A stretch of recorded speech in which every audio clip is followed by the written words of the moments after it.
Alright.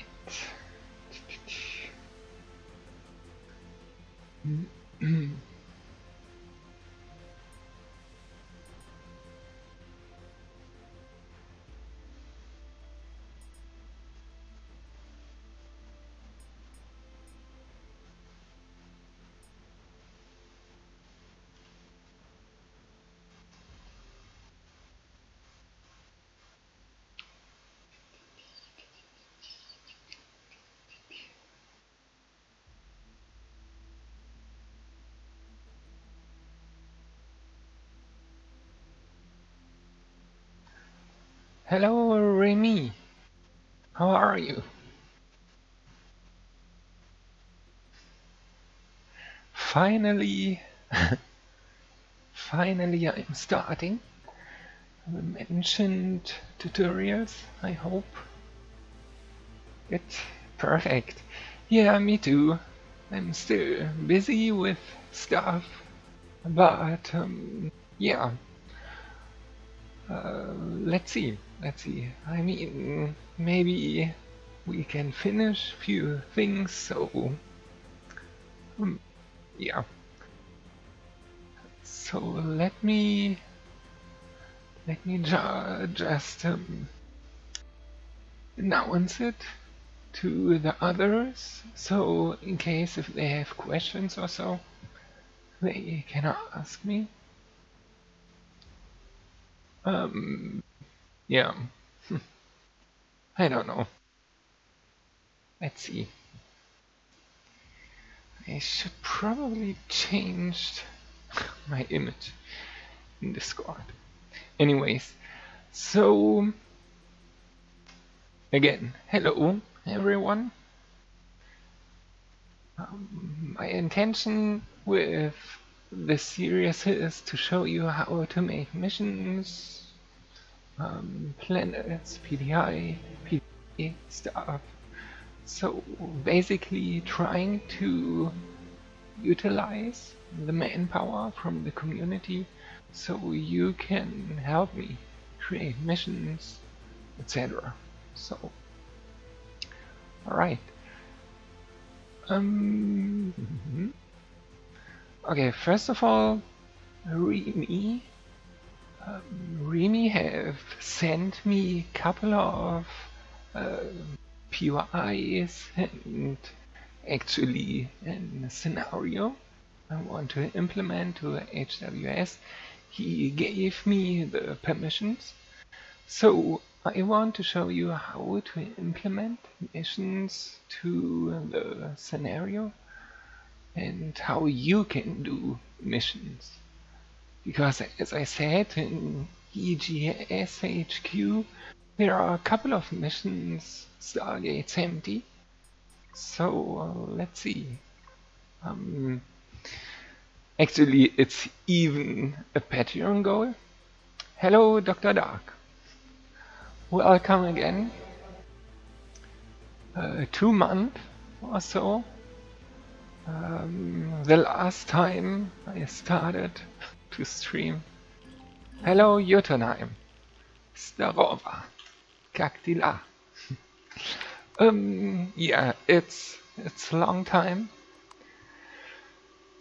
And I really want to play the game again, but still, because of HWS 10, I still have a lot to do. A lot of missions are not done yet. I want actually to fulfill the Patreon goal. I have set a Patreon goal to have 36 Stargates ready. So, and it's missing, right? So let's tackle it. And Remy, an owner from a different server, gave me permissions to use an instance he and his friend created. It's called the Horde Bath. I just checked it quick. But yeah, I want to implement it. So, couple of others. Yeah, I appreciate it. Thank you. Um, yeah, I mean, I will credit it in the guide that it's coming from you. But as you said, if you can play on HWS and just have fun with it, why not? Appreciate it. Hello, Fallen Angel. Welcome back. A long time no see. Um, as you can see, I've moved and moved to the new location. It's still not finished here, so I have still a lot to do. Um, yeah, but business first, right? Um, okay, so let's start. First of all, or let me begin with. For some people, this could be boring because I'm not actually playing the game.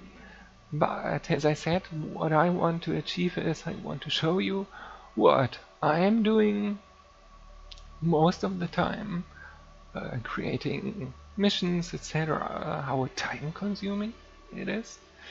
And yeah, really to show you how to do it and that you can do it too, so to speak. This is the main goal of this. Um, yeah, but first of all, can you hear me good? Is the music too loud or anything? Let me know, please. The house or apartment I'm living is good. Okay? Okay, it's good. Perfect. Hello, area 51. Okay, okay, thanks. Then I would say I have made a couple of notes um, just in case, and yeah. Okay. Good evening, Blizzard Crow. um, if you have questions, please feel free to ask me it in Discord if you don't have a Twitch account or just in Twitch. Any question, feel free. So, and if I should talk German, let me know too. I would love to stream in German, but yeah, no. Okay, so first of all, I'm switching to creative mode, so it's a little bit easier to handle stuff. The Supergate. You don't have to show now. Let's stick around. How do you set up a Supergate? A Stargate? Oh, okay. A Stargate is a good question. Because we will set it up for missions, for EGS HQ missions. So yeah, I will show you. First of all, let's spawn the EGS HQ. And as you know, we have a couple of missions here. And Remy, how difficult is the Horde mission? Can you roughly estimate it? I just played it 2 minutes before I started streaming. So sieht man sich wieder. Hallo Wizard. Ja, so sehe ich aus. Willkommen, willkommen, willkommen. Freut mich. Yes. Which mission? It's a new mission for an angel. It's a new mission I want to implement to HWS. The mission is coming from Remy, another server owner. He gave me the permission to use it on HWS.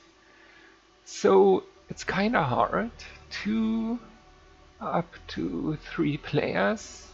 Okay, okay. So I would say let's try hard then. So first of all, let's just do a kind of template.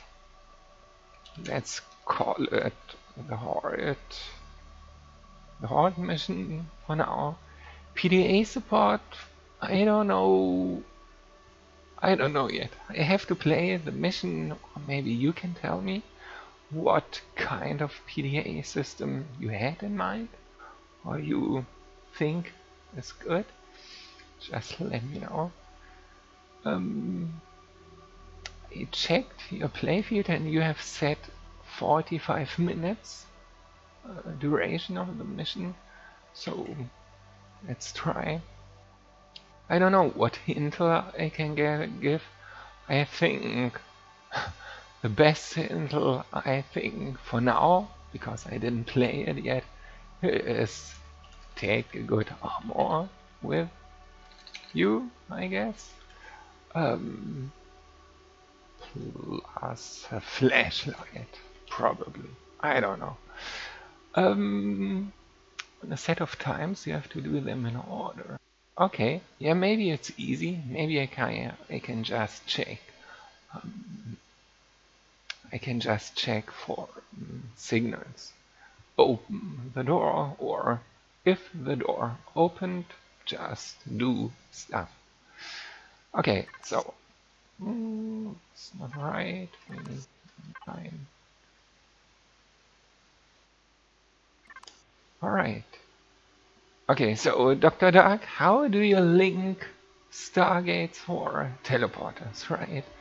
In general, just quick, what is the difference between a Stargate and a teleporter like this or these? Technically, I mean, the transportation from A to B is not different. The only technical difference is for missions, for instances, you need a Stargate. You can't link instances with teleporters. So you need Stargates, and Stargates, yeah, they consume more space but look cooler, even though Alpha 10 ruined it. It doesn't look good anymore. This kind of rotation from the original Stargate series movie is just, I don't know. It's kind of, do you know Lego and Playmobil? I don't know if it's an international thing, but before it was Lego and now it's Playmobil. Ugly. Anyways, so let's activate it. And what we need, or I can just let you know the syntax.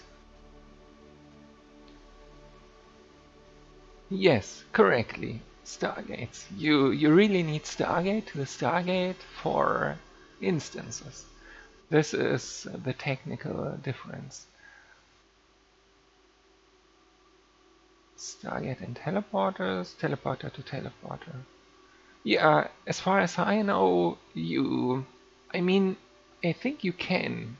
I think you can do cross teleportation from a Stargate to a teleporter, or maybe we can just test it out.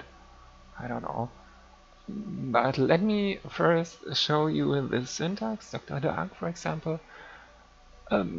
As you know, if you have a building, you have names, right?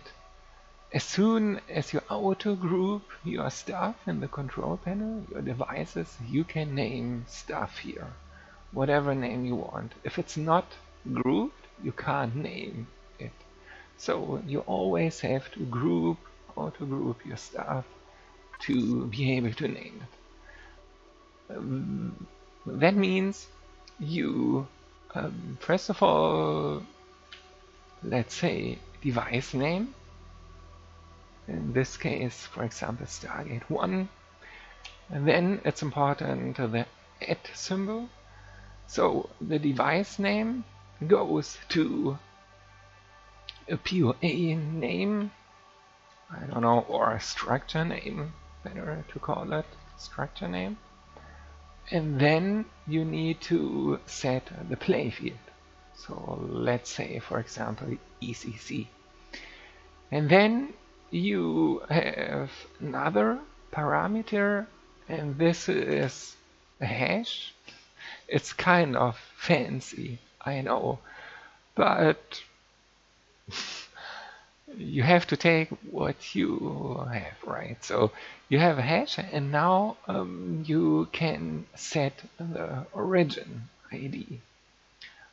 In my case, 0 or freelancer, 1 federation, 2 pirates, and 3 prototype. So the ID is a bit. Let me show you where is. The ID is taken from the sectors file.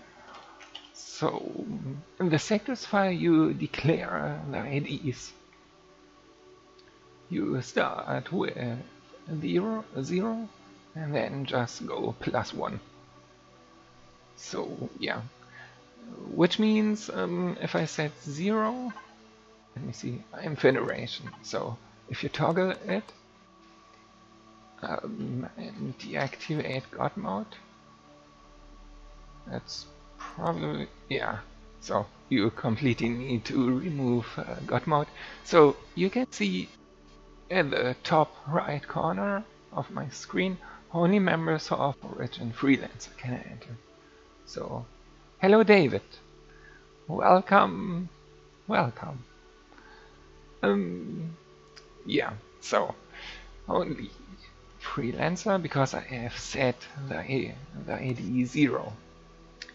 So this is kind of useful for the starter planets, for example, or later if I want to. Hello, Opanox. As I discussed with David already, later if we, for example, activate the cross origin story, whatever, we will have a couple of these, I think. So where really only one origin can do a mission, for example. Okay, no problem. You're welcome. And yeah, so in this case, I grabbed the wrong one. Well, we don't need it. Let me check quick. Okay, so we want to implement a new mission, as I said already. So let's activate it first. So let's call it the Horrid mission. I didn't play it myself completely yet, but assuming the name, you need friends and you need weapons. So, as far as I saw, the device name of the Stargate is in. The POA name is, I don't know yet. I will check 1 second. And the Horde mission. So this is enough to link the mission already. And as you see, I have 7 minutes left. So just let us. But before I leave and probably never return, let me save. And now let's check quick the POI name. And because it's very, very important to really have the correct name of the POI. If you have even one space wrong, or one letter, capital, whatever, it doesn't work. So the POI is called Horde Bath. It's not so cool because it's missing a space. I'm a little bit special about names, but we will fix it later. So, and as you can see, it's a class 3 planet, Remy. I suggest to not use big planets for missions. It's completely wasted performance. For missions class 2, the smallest planet is totally enough. And Okay, so this is the POI, and we have to find, yeah. So the Stargate Inn is called Inn, and okay, so we are coming here, and then it's kind of a preparation room, so to speak. Okay, I think let me fix the naming first, so we are ready with this. I'm using Total Commander. I don't know if you know this tool, but the Windows Explorer just sucks. It's simple as that. It's slow, it's buggy. Sooner or later it crashes. At least if you have 3 monitors, I don't know. Total Commander is quite useful. Yes, I know. There is another building in the sky, really. I saw it already there, where you get teleported to, and then you can leave. Correct. We will come to it. First of all, let me. Oh yeah, I didn't. Okay, let me search for. First of all, I need it in my personal blueprint factory, so to speak. The mission is going for 4 minutes. Maybe we can hurry. Hello, Cyrus. Cyrus 50. Okay. If you add blueprints to your personal blueprint, yeah, factory F2 window, so to speak, you have to relog in or restart the game to see it in the list. So we are back here. As you know, if you relog, if you are in a mission and you relog, you are out of the Stargate where you came from. Okay, so first of all, let's just fix the name a bit. I just camel case is for me for programming, but for humans I like to have such names. Yeah, actually I saw Twitch does not keep my videos, so the videos I made previously are more or less lost, which is fine. But yes, I actually plan to upload it to YouTube to give you such a tutorial database, so to speak. Yeah, I turned it on, David, but in brackets it told me it's keeping the videos for Prime. No, not for Prime, for, yeah, you know, partners. For partners for 60 days. So even partners can only keep videos for 60 days, I think. Hello, Chaotic. Welcome. Hello, Wiseman. Ooh. I, welcome. Never saw you.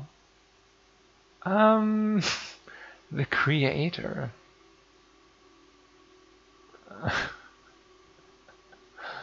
Um, lightning bolts. I don't have any. Sorry. Maybe I can create some with After Effects. Yes, welcome. Welcome. Appreciate you are here. And yeah, everyone actually, welcome. We are doing some PDA. No, not PDA missions first. We implement new missions, Stargate missions for ECC, EGS HQ. So you have more fun, more loot.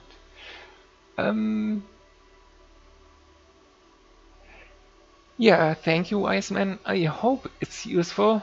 I mean, I'm not really good at streaming at all, but I think it's time to share my knowledge uh, and hopefully uh, can teach you stuff so I can use kind of the manpower of the community so you can give me missions, missions, especially for PvE.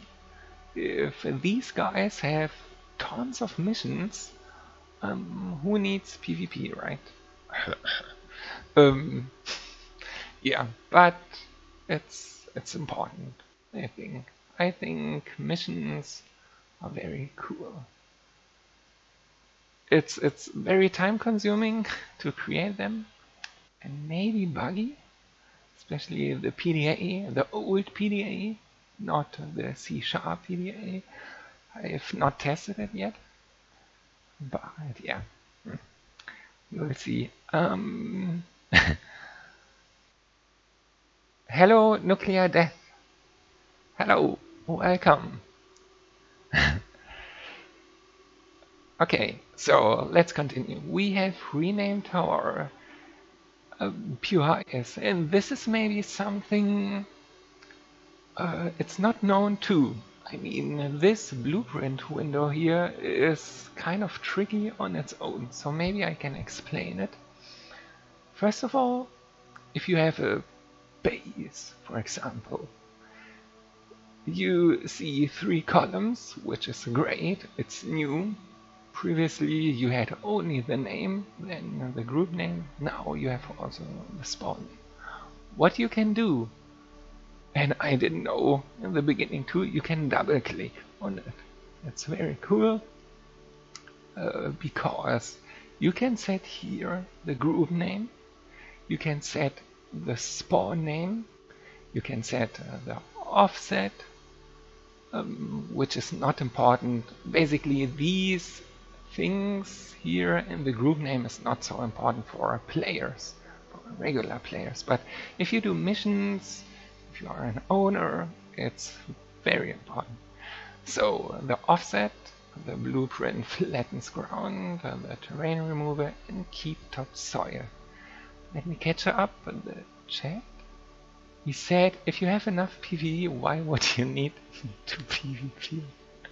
This hurts. Oh, sorry. Hello, Vovi. Hello. Welcome. No, my PvP friends. I mean, there are also PvP missions, right? We have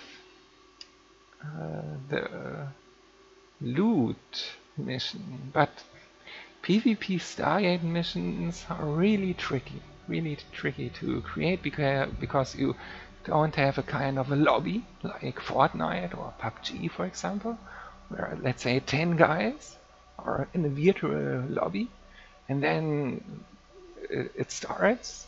Let's say then you can jump from a plane, Battle Royale, and then you fight. This is not possible. So it's basically the first guy go into the Stargate, waiting for the others and killing everyone who's coming out. This is not so cool.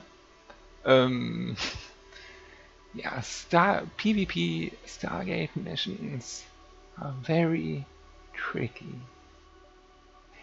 Yeah, this is why Yasha created our own event manager. PvP missions are working there, as you know, with Eton, deathmatch events, but it's not what we need, right? We need kind of real deathmatch types where Counter-Strike, Dust, what I have almost ready, Team A fights versus Team B. The issue with this is how do you declare teams?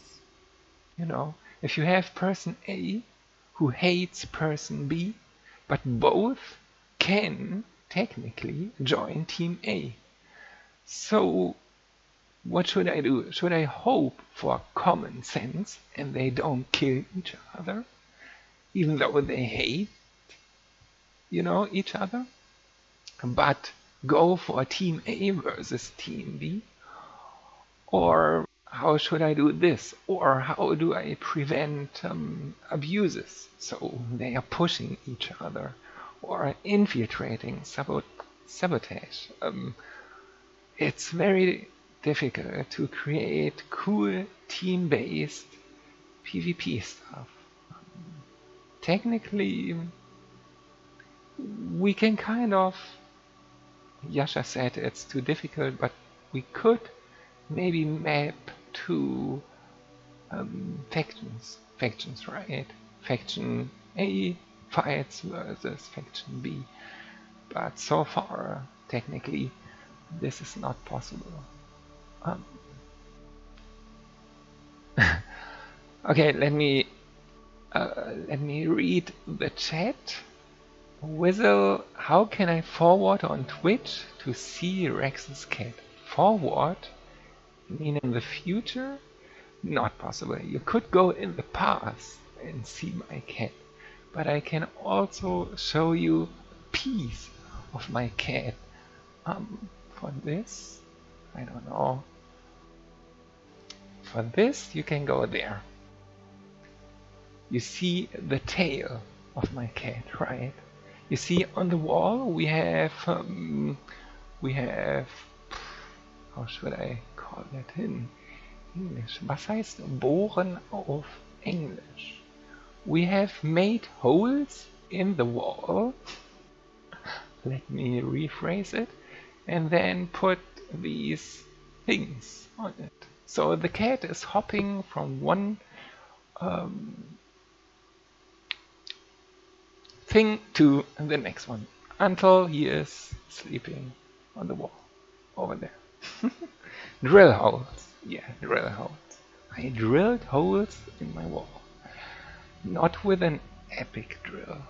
No. Okay, so yeah, goodbye, David. Sorry, I missed you. Alright. Subtract points for friendly fire. Yeah, but how do you find out friendly fire? I mean, the only thing we track is if someone died or someone killed someone. But it's already grieving if you hurt someone to 1% health. We can't do it. It's not possible. The tank battle, correctly, wise man. The tank battle was really cool, the tank rush. We had two teams. It was a bit chaotic at the beginning, but it was cool.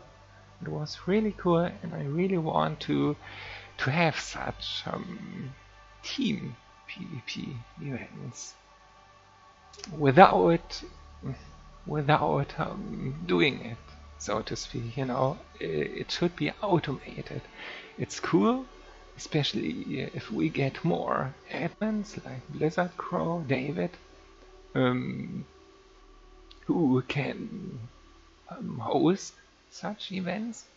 But perfectly, it would be cool if it's automated. So let's see. Oh, welcome, Garrett. Welcome.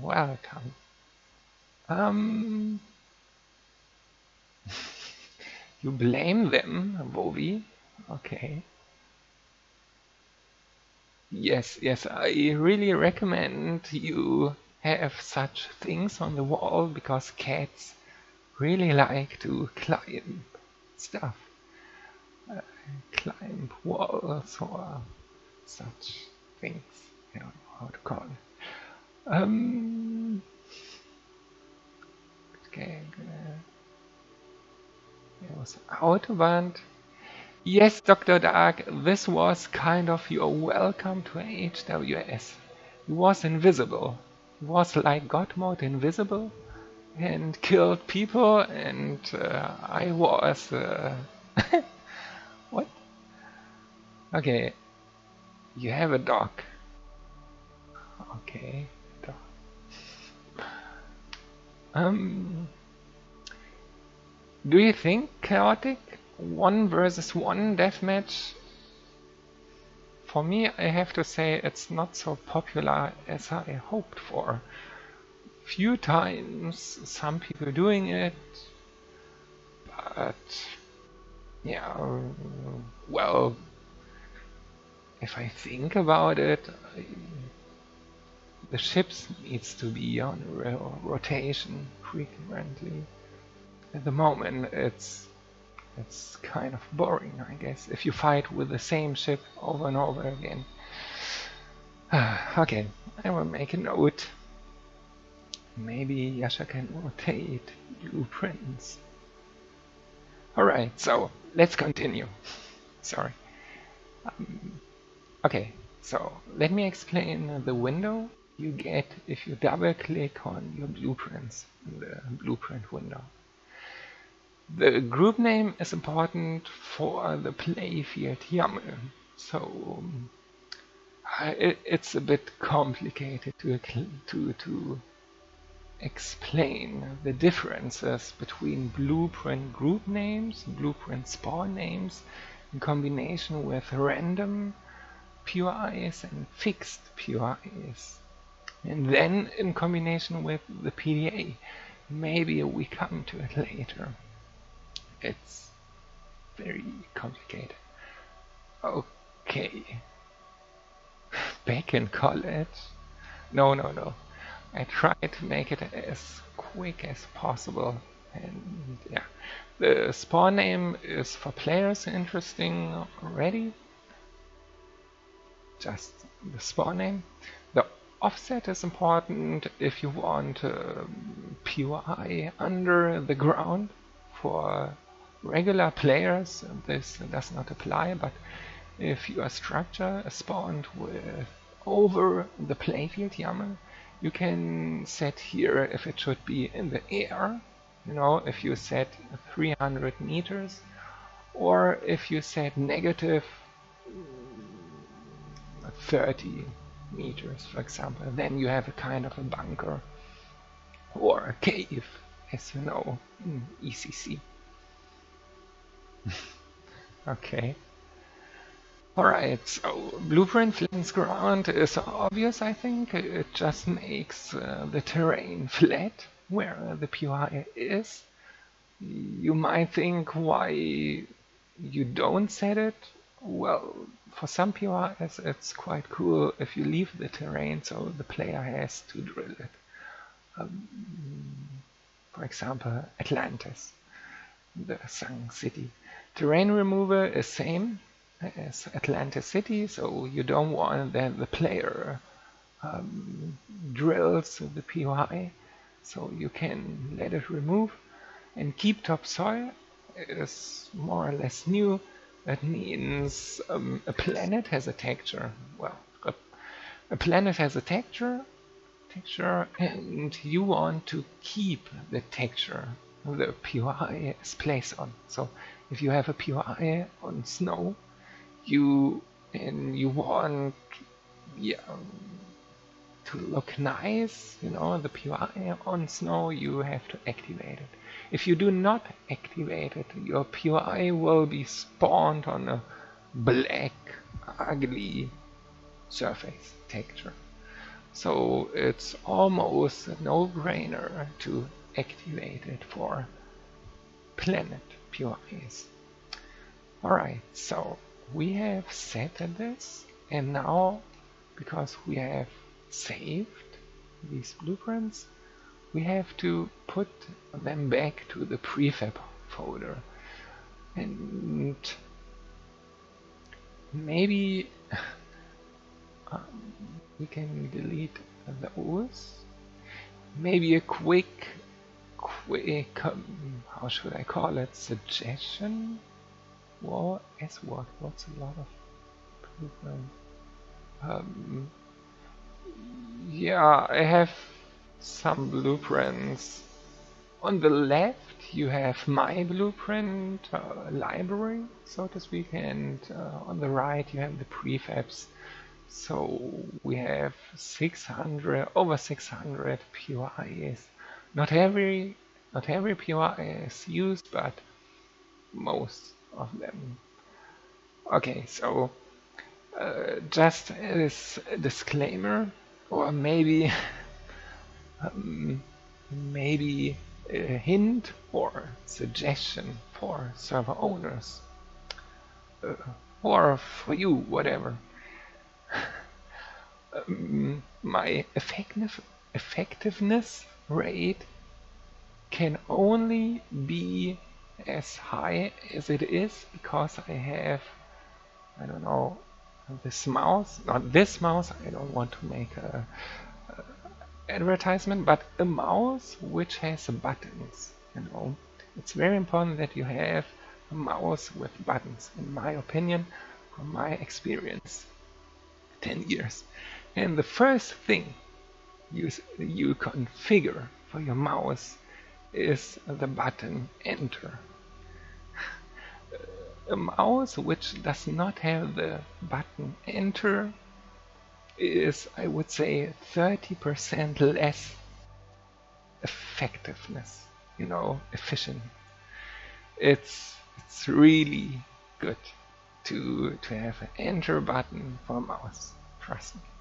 And then, of course, if you have a better mouse and, you know, get used to it, I have set on my mouse the button Delete, Escape, Control S, Control C, Control V.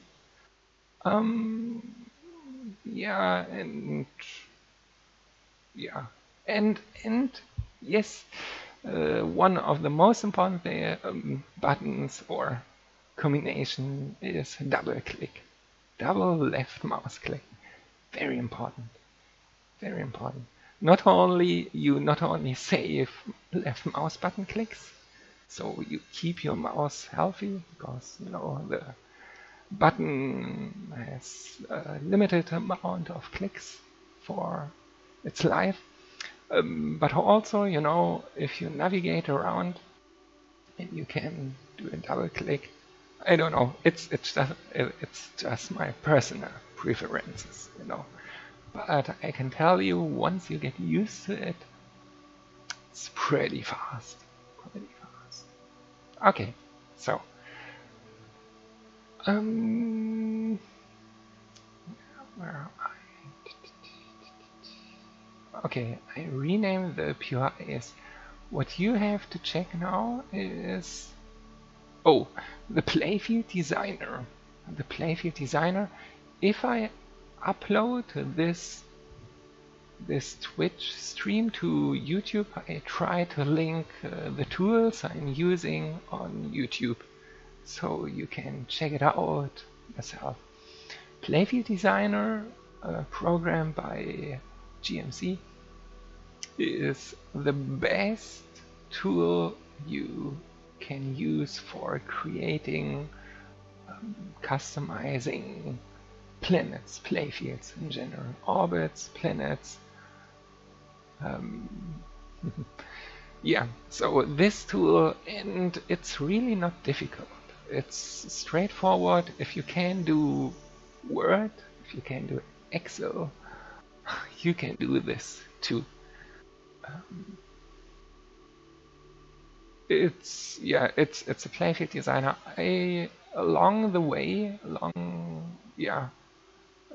while I'm doing stuff, I can explain you bit by bit, but it's more or less straightforward.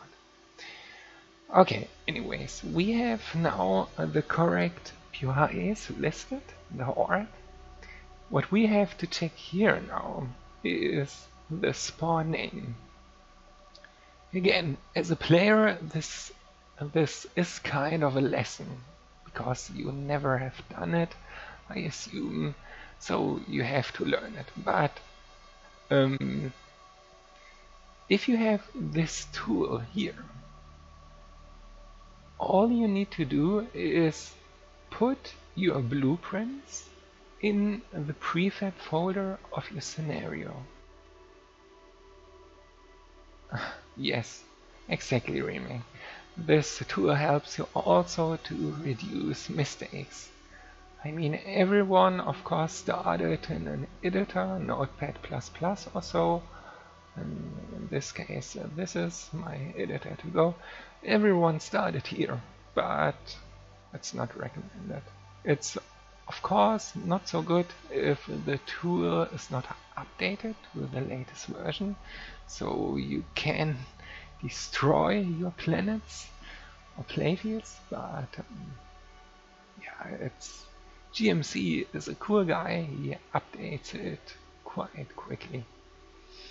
Okay, so what you have to do is you put your blueprint in your prefabs folder of your scenario, and then let the tool fetch your prefabs here. Re-import all prefabs. And then what it does is basically if you double click on a POI, which you want to insert, you have them already here in the list. As you can see, all my HWS POIs are already here listed. So this is very handy, so to speak. Okay, so in this case, for example, the mission would not work. The mission would be broken because we have changed the POI name with a space. So we have to make sure the space is reflected also in the playfield YAML, which we can just do here. Again, I will explain this tool in detail, and maybe in general start on the very basics. How you set up a scenario, how you can start fiddling around with the testing stuff. Testing is the most important thing in Empyrean because it's quite buggy sometimes, and if you don't know what you are doing, nobody knows. And yeah, try and error is what brought me here. Try and error, 3 years non-stop. Okay, Homer Simpson with the red button. Okay, yeah. Okay, so let me check quick. We have the hotbar. Yeah, we have not re-imported. We have not imported the new blueprints to the tool, and this is hint or tip number, I don't know. If you are working with this tool quite exclusively, then you have to make sure to close your game, or you have to make sure to start Empyrean without easy anti-cheat. This is very important. If you start your game with easy anti-cheat, you can't do textures, you can't change terrain textures, you can't regenerate traders, and you can't work properly with this tool here. So if you're working on planets, orbits, POIs, it's a good habit to always start without easy anti-cheat. You can do it by just go to the root folder, client, and then this one, this obviously easy anti-cheat, this without. And then you see it already with a border. It's a bit ugly, but yeah, border around. And then you can do stuff in a better way. Let me import it. It's by the way, easy to explain. Easy anti-cheat is crawling your files non-stop. You know, it's a process and listening for files. If someone is trying to cheat with cheat engine or manipulating files, yeah, it's triggering alarms, alerts. So yeah, but since we are changing files, you know, texture files, POI files, you don't want this. So takes a while. And then can continue. I hope we can finish this mission today. I can try to play the mission, but I think, I don't know really, one player is not possible, right? I don't, I don't know if maybe Fallen Angel will teach me, but it was quite difficult, I think. Okay, so we have imported epic heavy armor. You may get it. Okay, okay. Yeah, the most challenging thing in this mission, I think, is the visibility. You know, it's so much fog. You can't see a lot. Okay, now let me check here. Base alien, it's okay. The prefab is probably wrong. Okay, just H. Okay.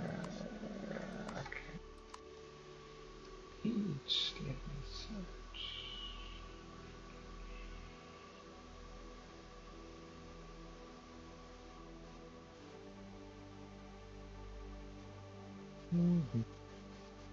Okay.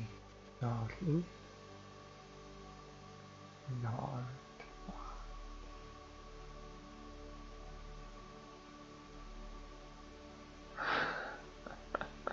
Cheetah vessel. Yes, cheetah vessel.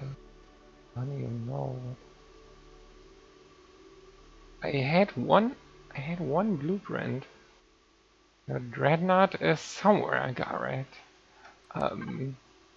Cheetah vessel. Do I still? AntiCheat.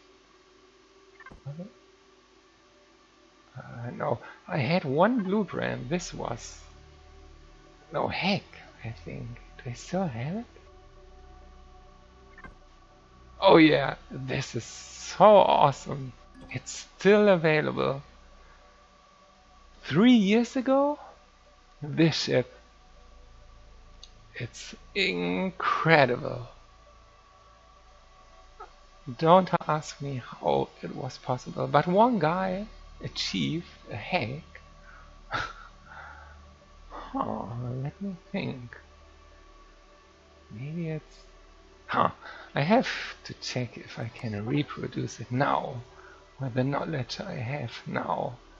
But back in the day of pre-alpha, he created this thing here, this ship. And this is so hacked, it's you can't hack it anymore. Because it's terrain at the moment, because I see the drill got changed, but at the moment or now you can just drill it away. But in pre-alpha, this terrain was invincible. So that guy had an indestructible cockpit in front. I don't know, it was quite funny. This blueprint is so old. And the guy never told me. Never told me. Too bad, too bad. Yep, I'm a cheater. Okay, so the horde mission. Okay, let's try to be faster. So hotbar, check. We have this saved. We can do the mission again, actually. Do you? I want alpha what? Yeah, alpha, pre-alpha. That was pre-alpha. Okay, what we forgot to do is we have to save this, and every time you do changes to your planets, to your playfields in general, you have to make sure to clear the template folder, the playfield folder, etc. For me, it's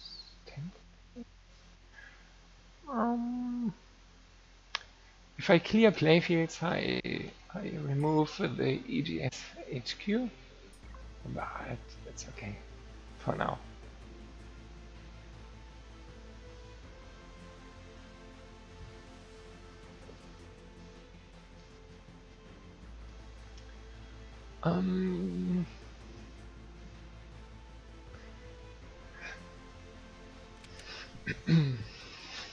Yeah. If you do this, you wipe everything, of course. Alpha 5.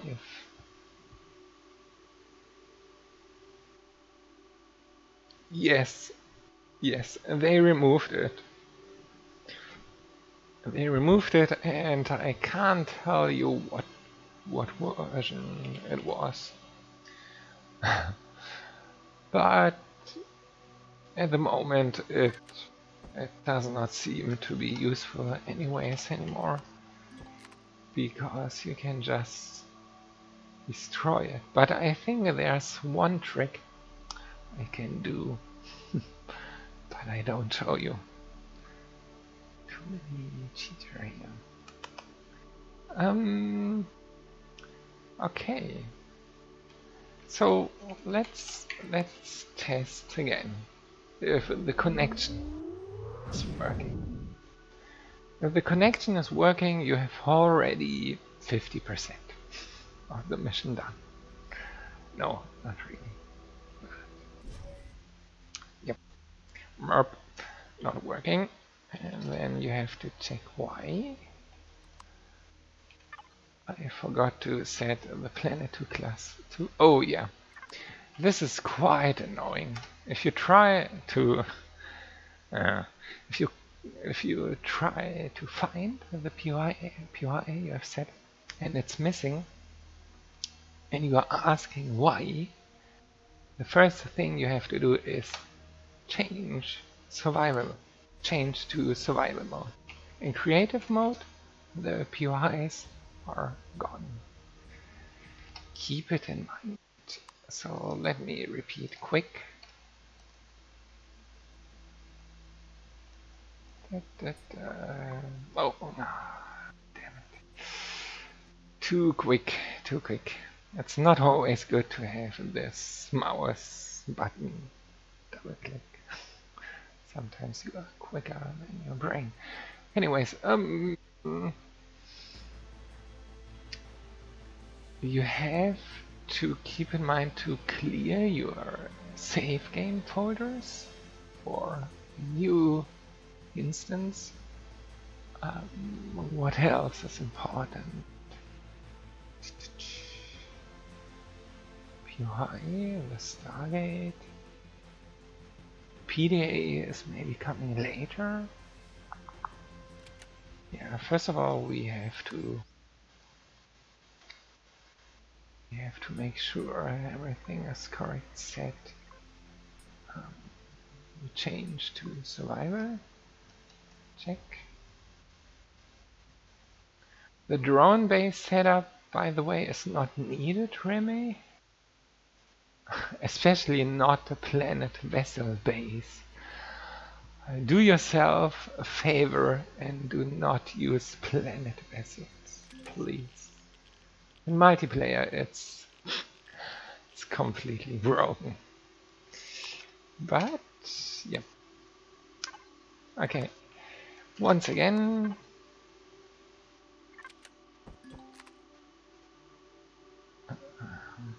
it's survival. You have to fuel it yourself.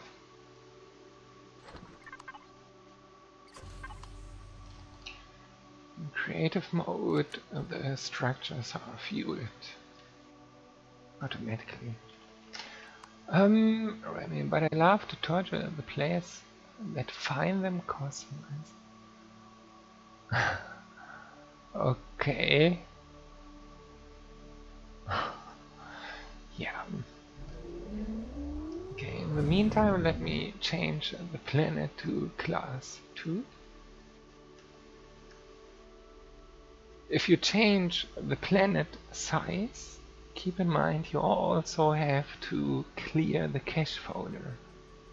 Otherwise you have class 3 textures wrapped around the class 2 planet. It's not good. Alright, as you can see, the link worked. So everyone who is watching this is maybe getting some insights of the mission, which is okay, I think. Okay, so welcome to Hugging's Horrid Bar. Activate the start levers in the main room downstairs to start the challenge. Each lever starts a timed round, allowing you to move down into the spawn room and open up the next round's door upstairs. Spawn time 10 seconds, 50 seconds, 20, 30. Spawn time. What do you mean with spawn time? Are the spawners bound to delays? Signals. Ah, okay, I see. Signals in multiplayer are not good either, by the way, unfortunately. Really unfortunately. The more players you have, the more performance issues you have, the slower the delay. If you have set a 10-second delay and you have 30 players on the planet, you have a 1 minute delay. It's just everything very slow. You can't work accurate with signals. Yeah, I know it works. I just let you know. If you have a lot of players, signals are not really,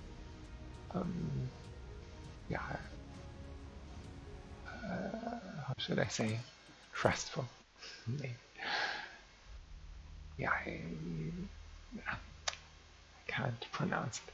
Anyways, okay, we have working Stargate to the mission, and now we have to check the exit, of course. So we have a teleporter here who leads us to somewhere else. Here it's called exit. And if we check this teleporter, you see in and then add horde loot. And here you can see a little knowledge, so to speak. As you can see, what is missing here is the playfield name. You know, normally this would be the playfield name, but you don't need to set it. If your teleporters are within one playfield, you don't have to reference the playfield. This is a kind of a shortcut. Alright, so this should work hopefully in terms of mission design. And if we use this, we should be in the next POI, but as you saw yourself, or if I should ask you what was the issue, you should be able to tell me if you observed closely. But I can help. I was too quick. I have renamed the POI, as you remember. So we need a space here. And with that being said, we have to resave oh, blueprints are not allowed. This is unfortunate. But no worry, we can at least fix this. Yeah, we have to fix it outside. You need to end the spacebar. Oh, very good, Fallen Angel. Very good. How did you just teleport like that? From there? Oh, um, I can show you, Dr. Dark.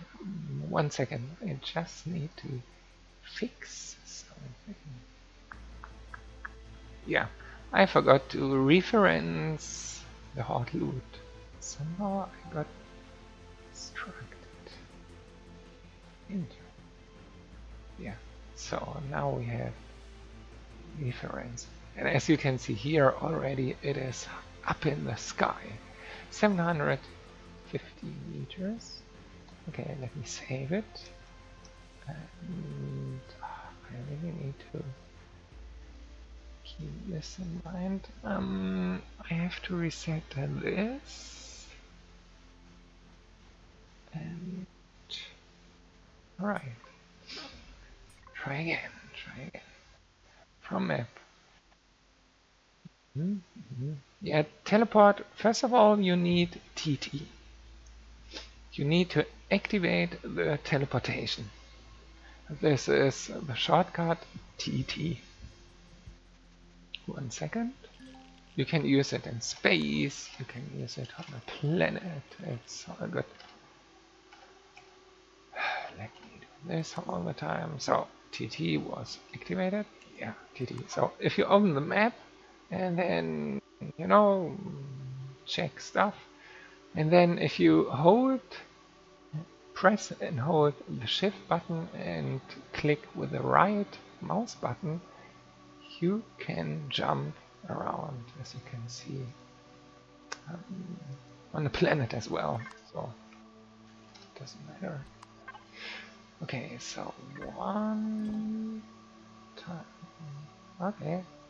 Yeah, if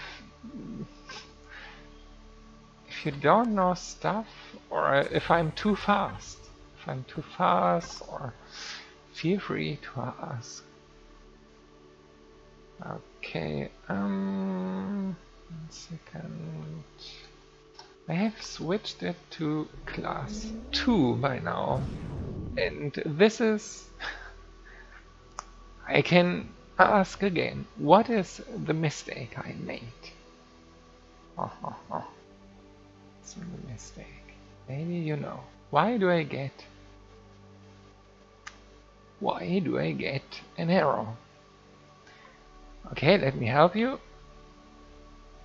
Reference object instance. Okay, this error is stupid, it doesn't tell you anything. But mistake number 1.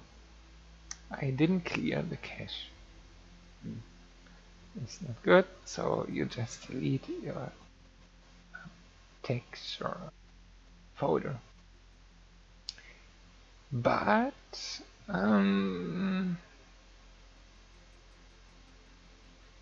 normally this shouldn't be the issue. I mean,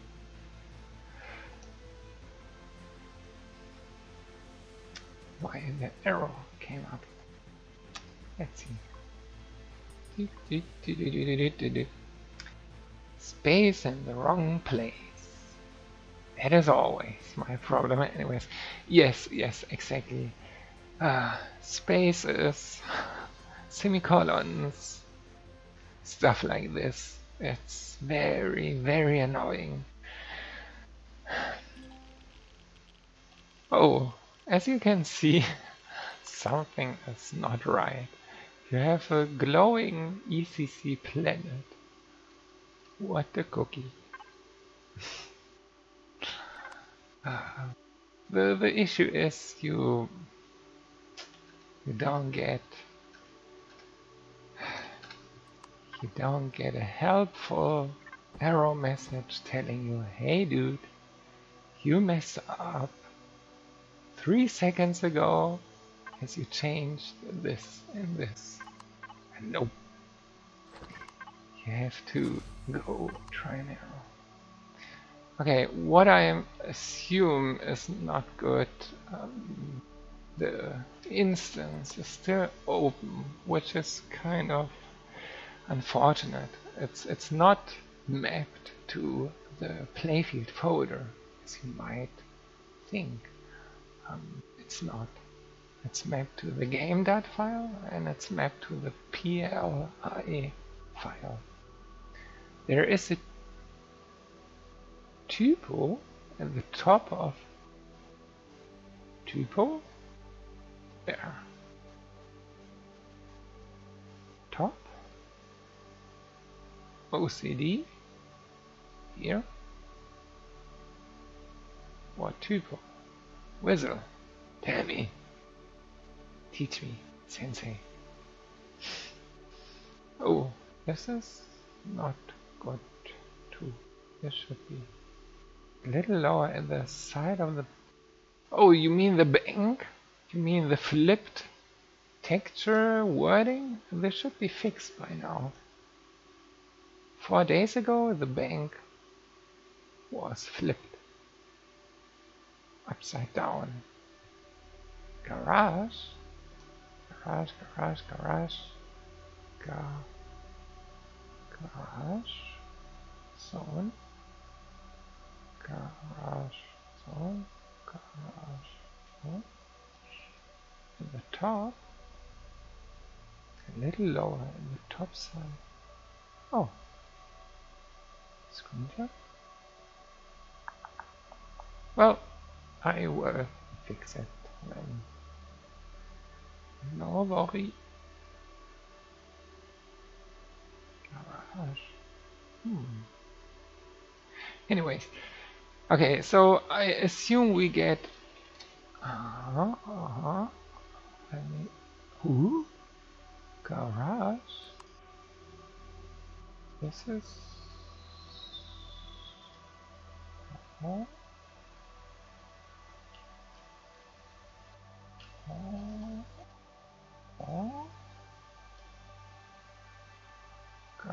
Oh.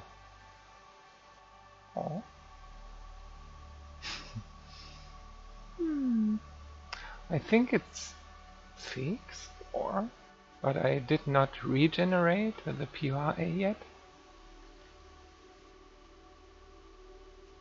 Yeah, probably, or I don't know. I have to check exactly where the screenshot you have sent me is. Yeah, maybe only in game, but anyways, I will check later. Yeah, as I said, probably I get an error again. Yeah. The instance, because it's class 2, we went into the instance while the planet was class 3, so it's probably linked in a bad way now. So the worst case, you have to delete your save game and start fresh. 1 second. Yeah. Let's fix 2. Okay, this should be it, because no space error I can see. The POI should be good. And everything we did should not have broken it. Did you see this, by the way? Links. No. It's not done yet everywhere, but you can have links too now, you know. So if you open your PDA and click on it, the internal Steam web browser is coming up. If I click now, it's not coming. Why? Do you know? Why? Maybe you know. Master question. Who knows why?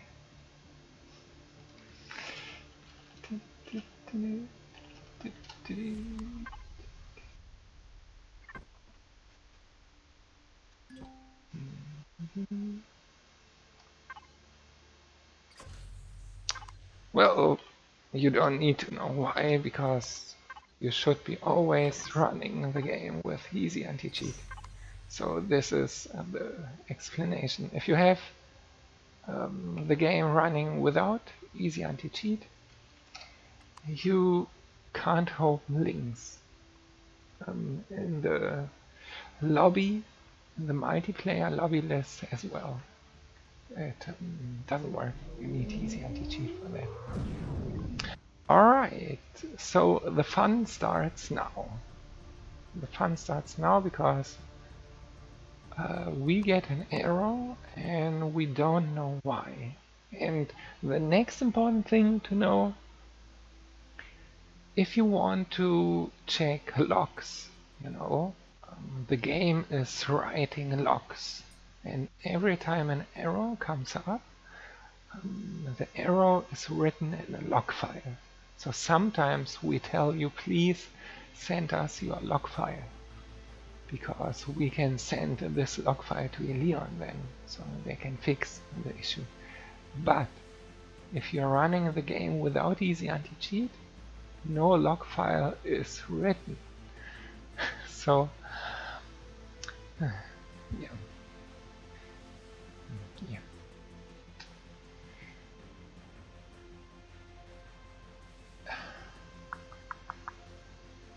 I mean, the only change we did is we switched the planet from class 3 to class 2. Let me just quickly switch to class 3 again, delete the cache, regenerate the template, and then test again. Oh no. And if we now check, and if we don't get an error, and then that's not so cool. Because then it means the planet which got generated with class 3 has some special biome data or environment data which does not fit or works with the class 2 planet, which does not make a lot of sense, but let me test this, because this is, as far as I remember, the only change we did from class 3 to class 2.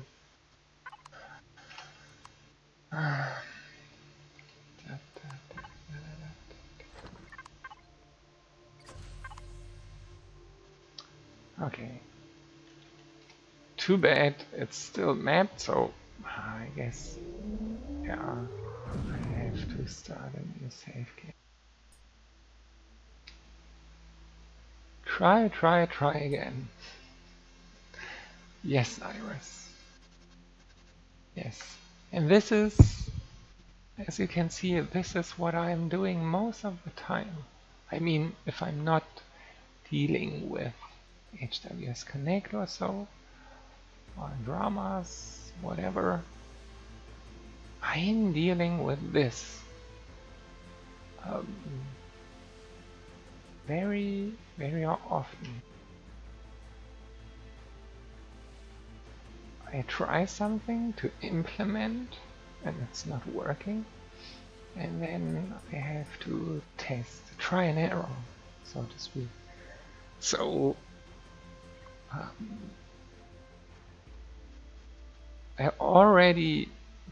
normally I already know that you should be only doing one change and then test it.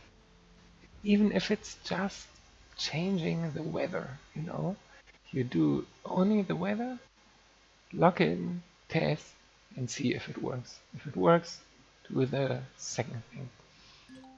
If you change too much, you yeah, don't know where the error is coming from.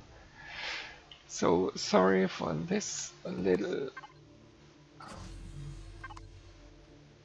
try and error. can you check if you have the right player set to spawn? Maybe.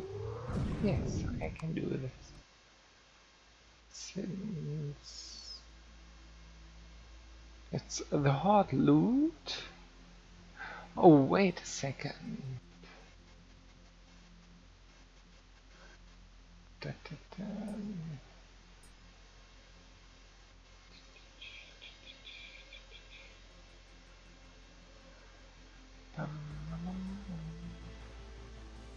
I changed it to hot loot, the prefab name, which is good. The spawn name has a space in it, which is also good. Hot loot. Save. Okay. Ah, yeah, this is basically what I changed as well. Okay.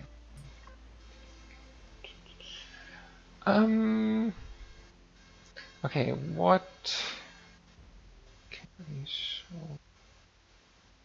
Normally I wanted to fix also the HWS factories today. Well, fix is relative.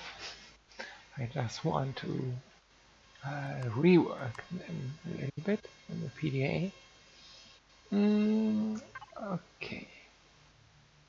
Let me check here quick. Hot loot. Which is good.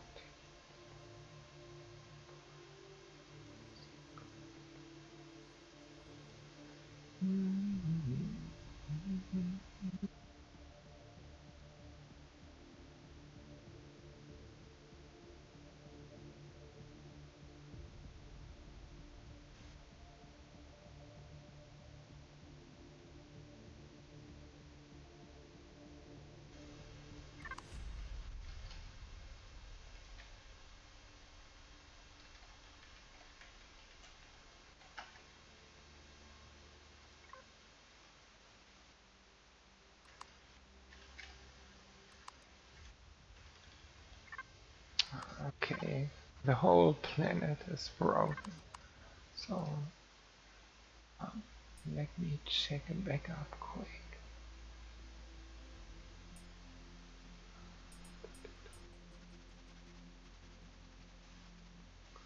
Okay, this was the time.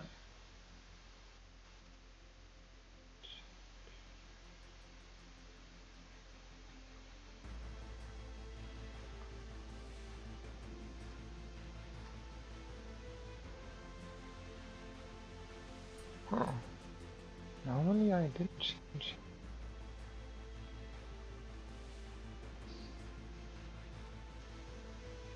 Whatever.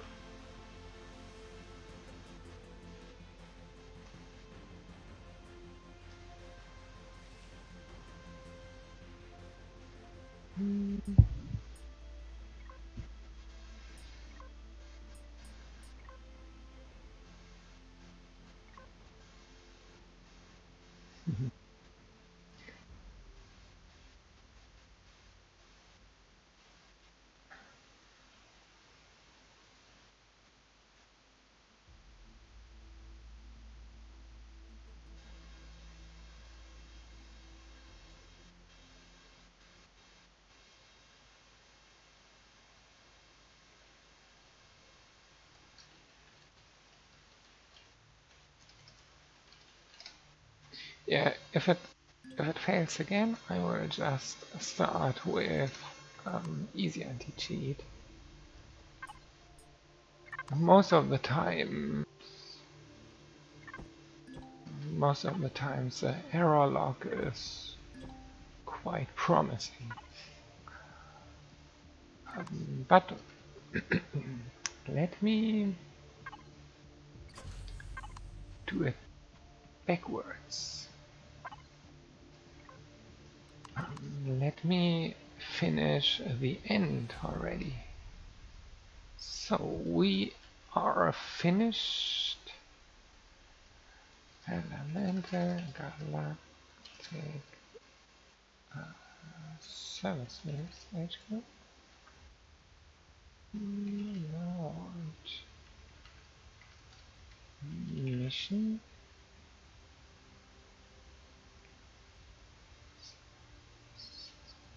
Okay. This was root. Okay.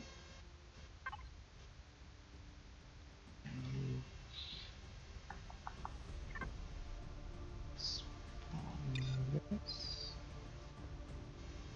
I'm mapping the mission already to the proper Stargate, so we don't have to do it in the instance, so to speak.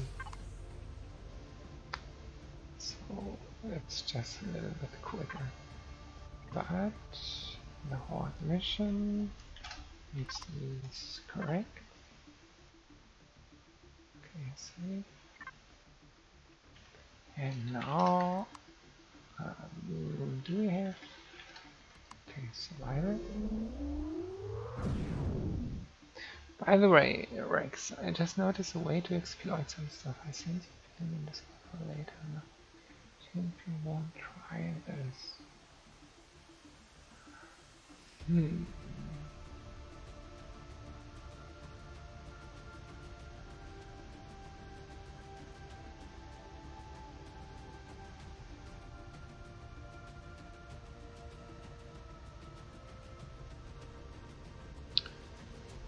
Yes, yes, I know, Dr. Dark. I told this to Ilion, but oh, my cat is coming down. Unfortunately, he's not using the last one. He is a cheater. Yeah, good guy. He cheater everywhere. And now he wants to leave. Okay, 1 second.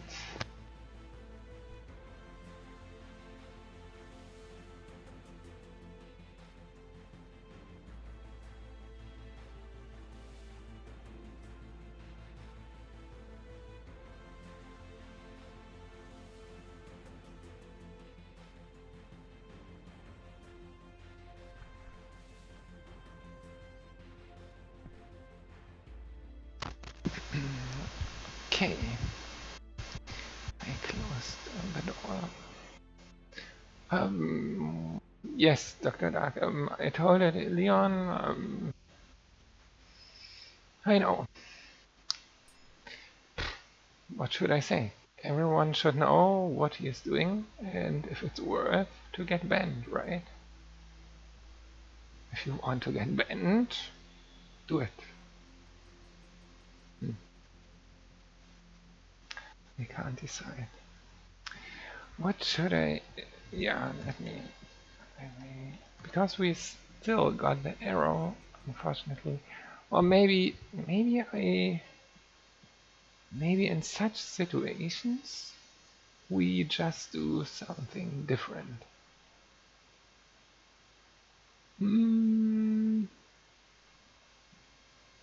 So I don't waste your time, so to speak.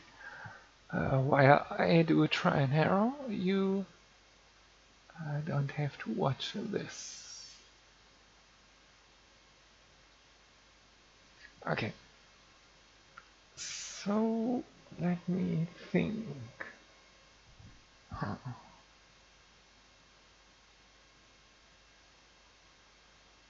mean, yeah, just for showing you what I meant. Let me do this again, and then I can show you in general where the logs are and how the logs are looking, and maybe you can check errors yourself, you know. Mostly in general the logs are obfuscated, you know, so the log, it's telling you, I don't know, exception about a library and the group. the groups also in the building. It doesn't tell you really what is going on also, obviously.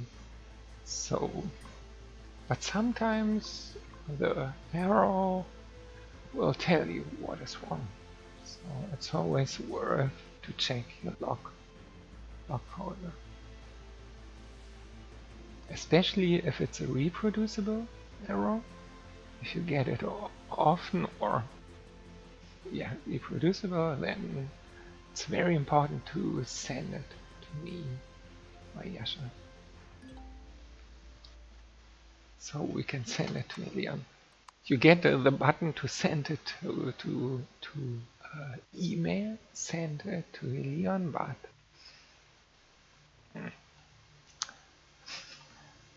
not recommended. Okie dokie. Yeah, so we have easy anti-cheat now, and what we jump in, get the arrow, and now what you can do is you log out and check in your root folder of the game. You go to the log folder and then you go to the latest build number you see on the top left corner, and then you filter for time on this one, and then let me see, 56 probably. Okay, and here you see you get a null ref exception, object reference not set fountain is an object. It's mostly if the POI is broken. It's telling you stuff like register memory, blah blah blah.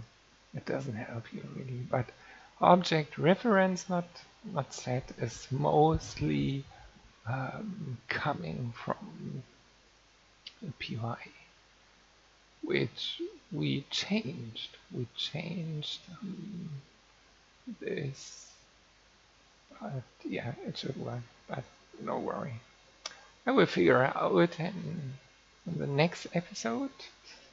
I will tell you what was wrong. I don't really want to waste too much time on it now. So next on the list would be HWS Factory. Fix. Oh, 1 second. Did you update the EPD? With EPD, you mean the latest version of the tool, you mean? Yes, I did. It's okay. As I said, at the moment, I couldn't tell what is wrong, or maybe I should just concentrate. Let me see again.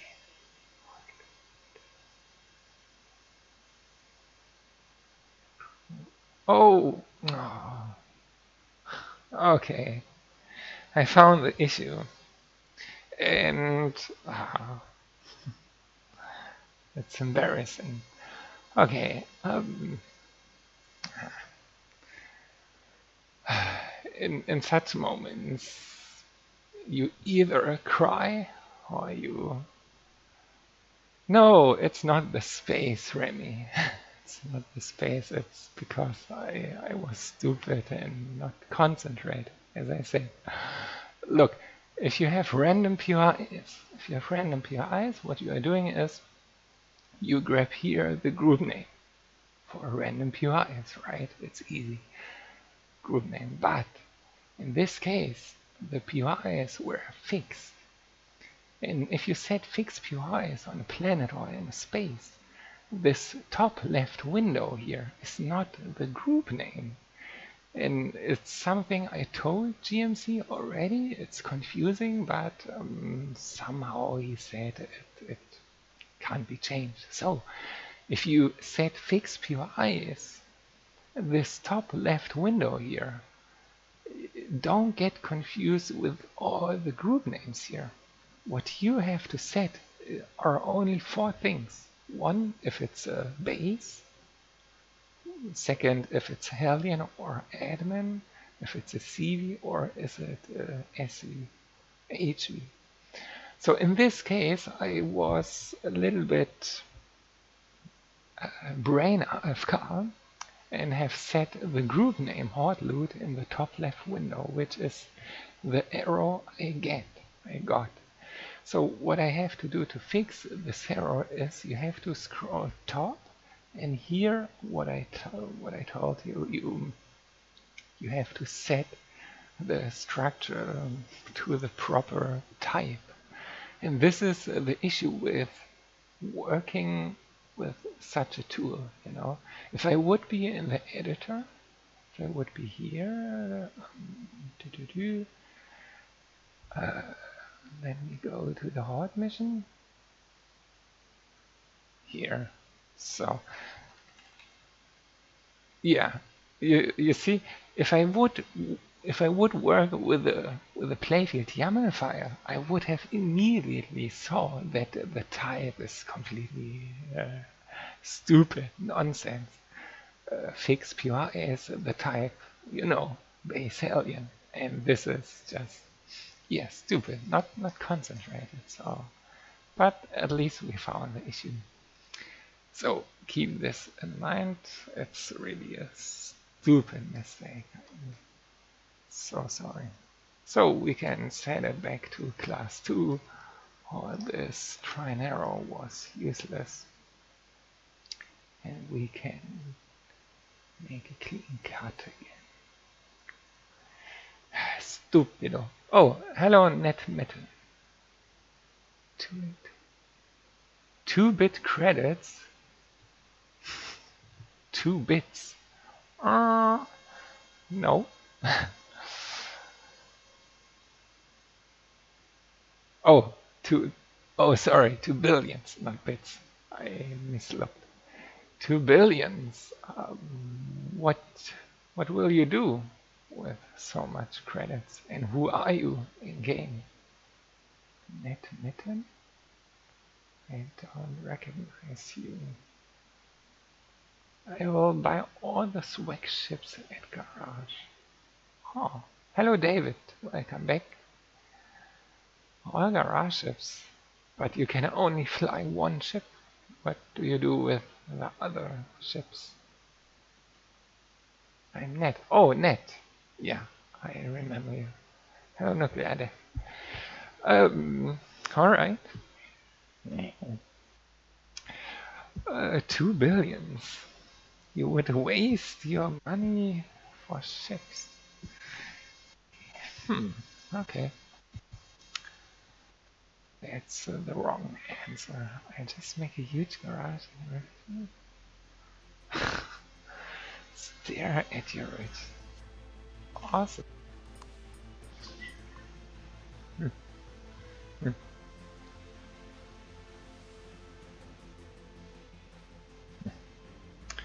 Here we go again.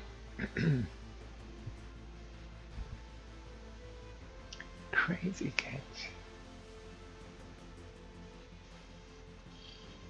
Was heißt Schnorren auf Englisch? I don't know.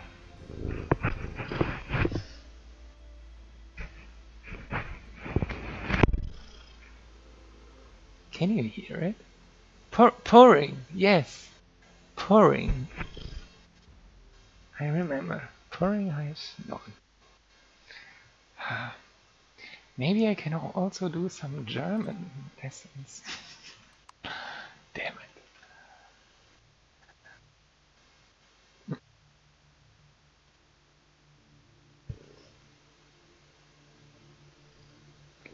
Can you hear if he is pouring? I don't know, is it loud?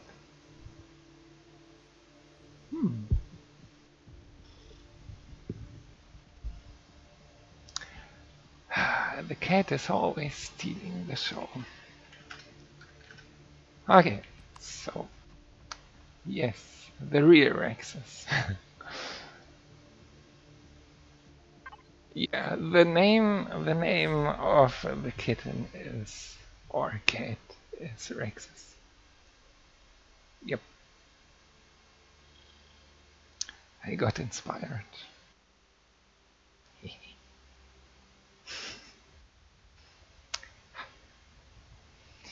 Yep. Siam Thai. Siam Thai cat. Okay, back to business. Uh, did I? Oh, crap. I forgot to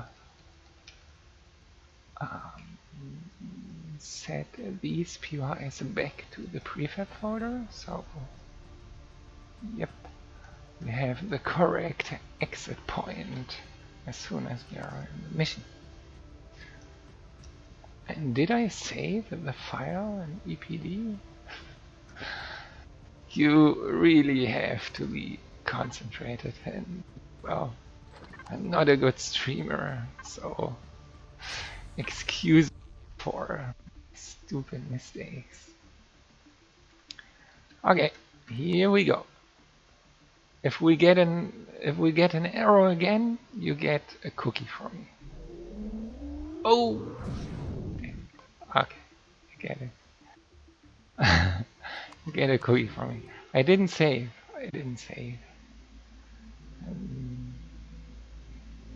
Okay, yeah. Are you in game? Let me see. Doctor Dark, no. Financial, yo.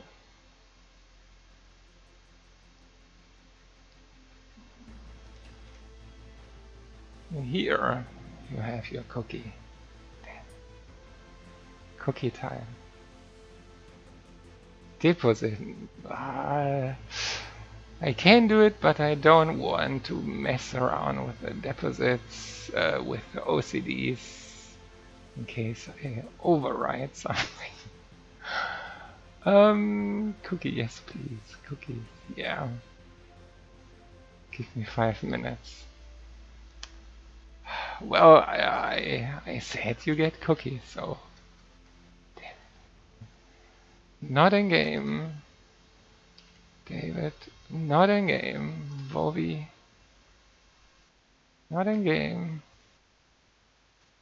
Mizzo, not in game. Yeah, but you get a cookie too, yeah.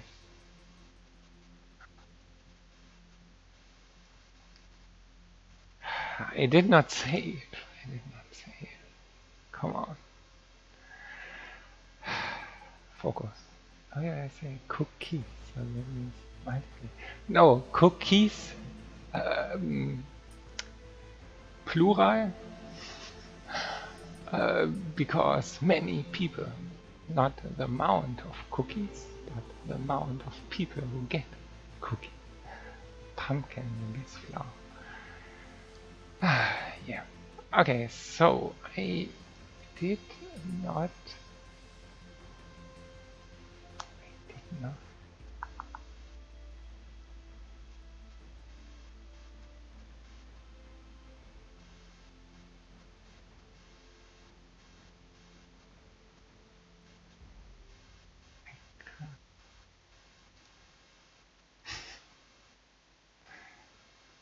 Cookie junkies.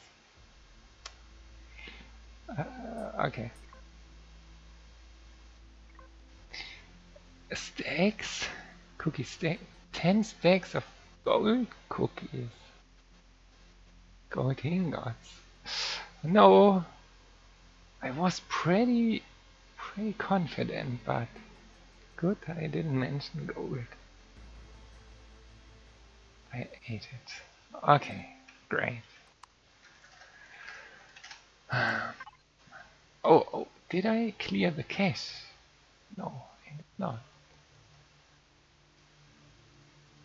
Well, probably too late now, but but it's okay. I show you how I'm messing up. I hope you learn to not mess up like I do. That, that. Oh, damn. This time, no cookies.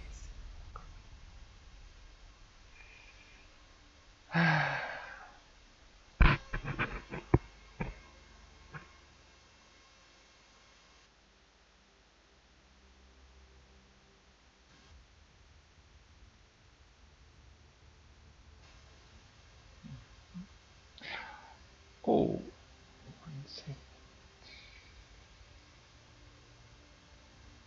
Huh. Mm-hmm.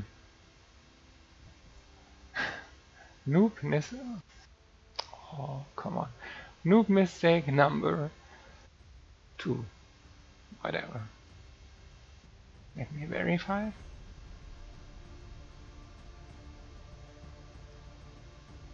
Yeah. Okay. Do you see?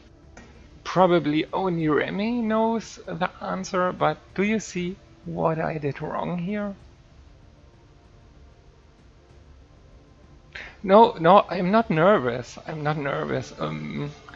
I, I'm, I'm also not frustrated. Every time I make stupid mistakes, I'm just angry at myself. I'm not nervous. I just hate. Um, I just hate to waste time. And this is also why I'm not confident in streaming.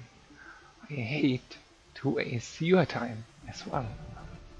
So you're distracting me? Yes, probably.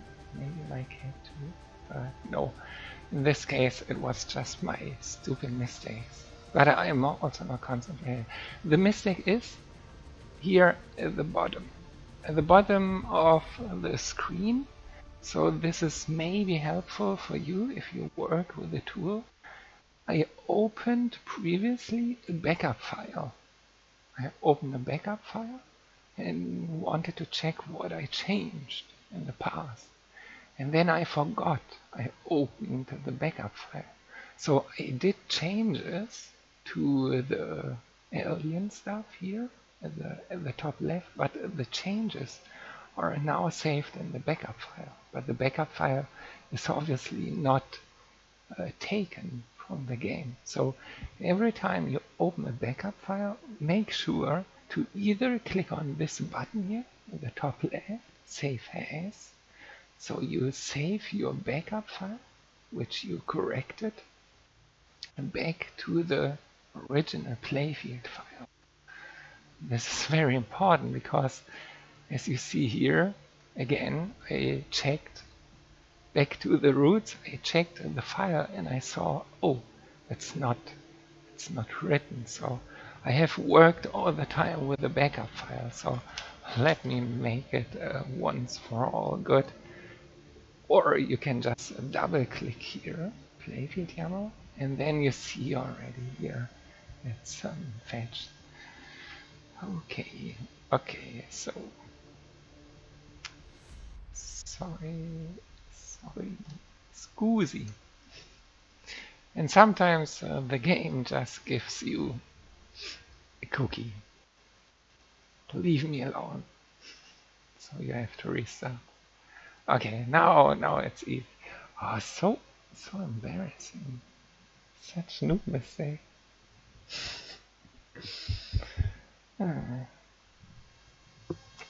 Never mind.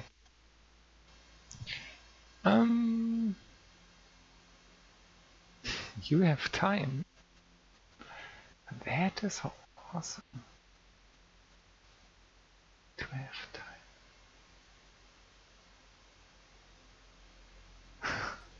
No, it's all good.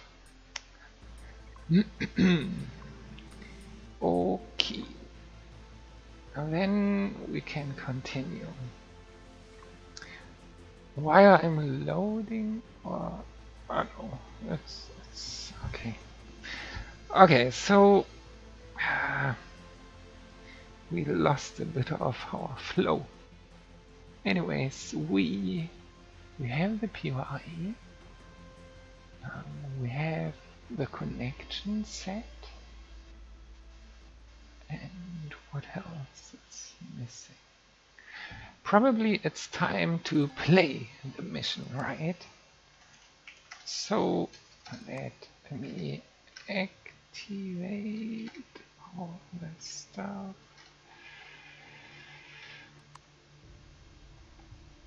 I wish my game loaded that fast. The reason for that is the cache. And a little teaser, it will be faster in the future. But I can't tell you why yet. A little bit faster, but yes, the caches takes the most of the time. And the bigger the universe you're loading, the longer the waiting time.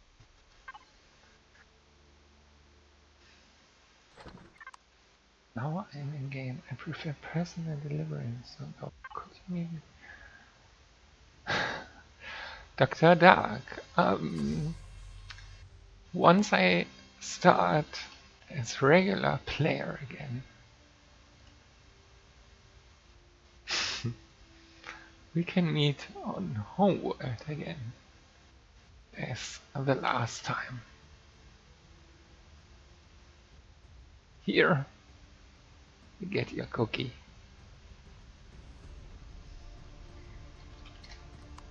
Have fun. Now I should have betted on gold ingots.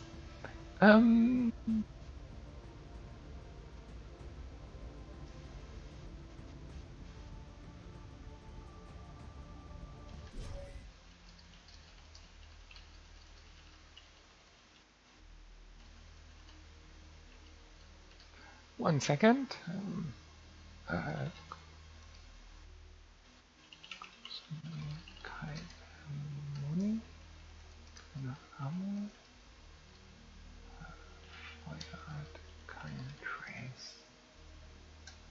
Okay.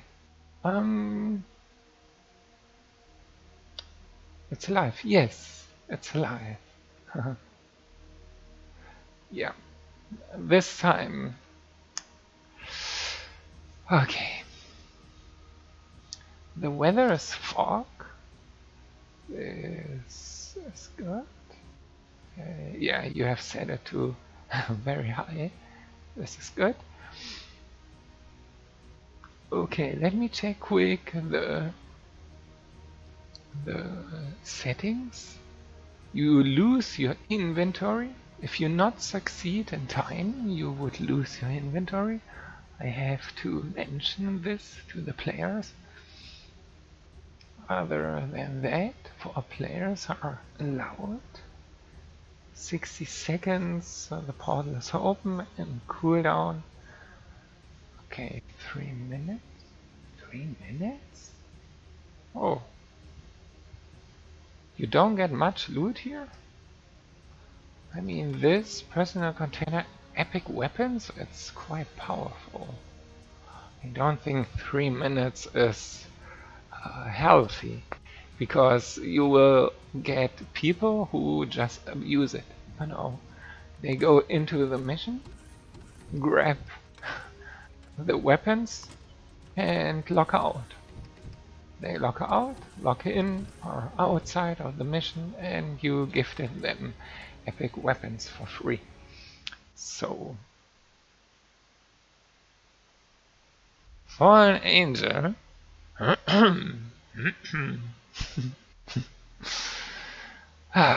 you sneaky, sneaky guys. Yes, yes, yes, I know all your tricks. Maybe not all. Anyways, okay, yeah, what about the playthrough? But I'm in the worst condition here. It's at night, so it's not really bright inside here. We have 45 minutes. Change the way you like for the server. Always. Ah, you have set the rotation of the planet 23 degrees. Ah, because it's fixed. You probably have. But even if 23 degrees, it should be. Let me check. It should be a natural flow of day and night cycle, right? Yeah. Do you know, Remy, how you can force that it's always a dark? Just asking. As far as I haven't done it in a while. Okay. Do you know how you can force that it's always a dark? That the POI is always in the dark, which is for some missions quite useful. I don't know. Okay, it's quite easy actually, because as you see, the planet, you know, in this case you have the diagonal 23 degrees. So if you want to make it's always a dark, good. In this case, the POI is straight in the middle. For always dark, you have to set it either at the top or south, and then you just rotate the planet here, the axis, to 90 degrees. To 90 degrees, which means here you would have a horizontal cut of dark and light, and then you make always sure the POI is in the dark or the sun. This is how you can do it. Quite easy. Okay, yeah, just let it is. Okay, so you go downside and you have started the battle. 4, 3, 2, 1. You don't see much, as you see. As you can see, a green light. Can we open the door? No, we have to open this door. In front of the sun. Yeah, thank you, Dr. Dark. This also right. Yeah, I know, Remy. I just okay. I'm hearing monsters. I see blinking lights, and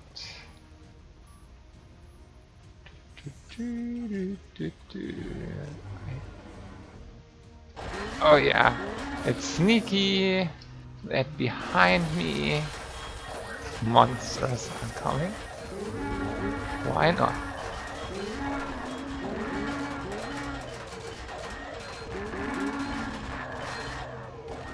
Silence, I kill you. Okay, I got poison. What? I'm missing one, right? Let me cheat. Very good.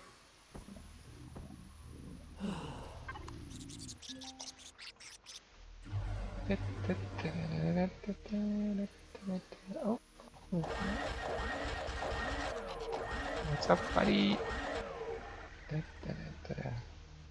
Okay, I guess this POI is symmetrical, so it doesn't matter if you go right or left. You do not switch to night vision. Oh, these monsters are what? Still alive? On the 7th day. Yes, wise man.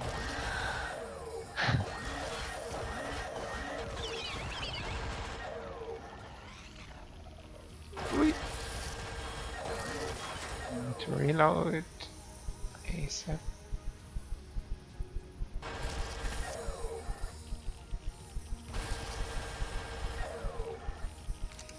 Okay, so far so good. What do we have here? We have a 2. The number. But it's quite cool, Remy. The fog, you know.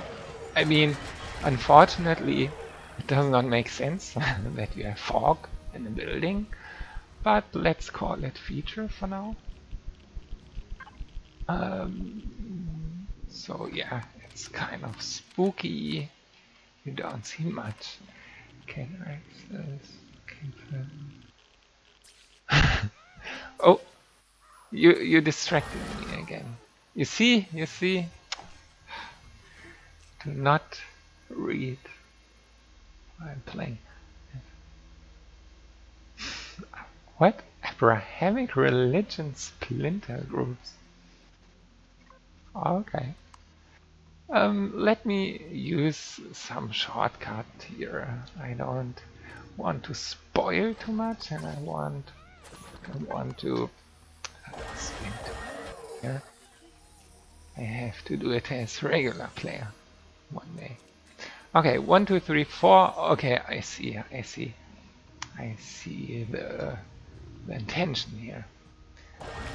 So what I know is that behind the next door I will be dead if I don't watch out.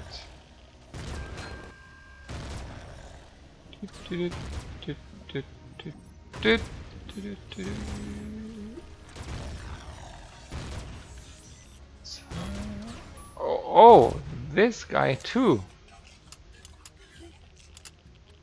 Okay, why not?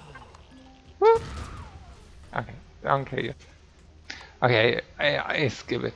I guess I know already the system. I'm just wondering how the signal will work on the second stage.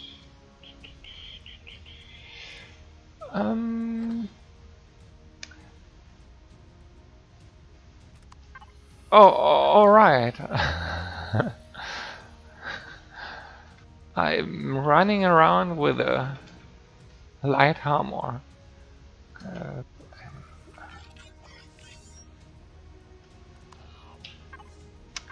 This will help indeed. But let me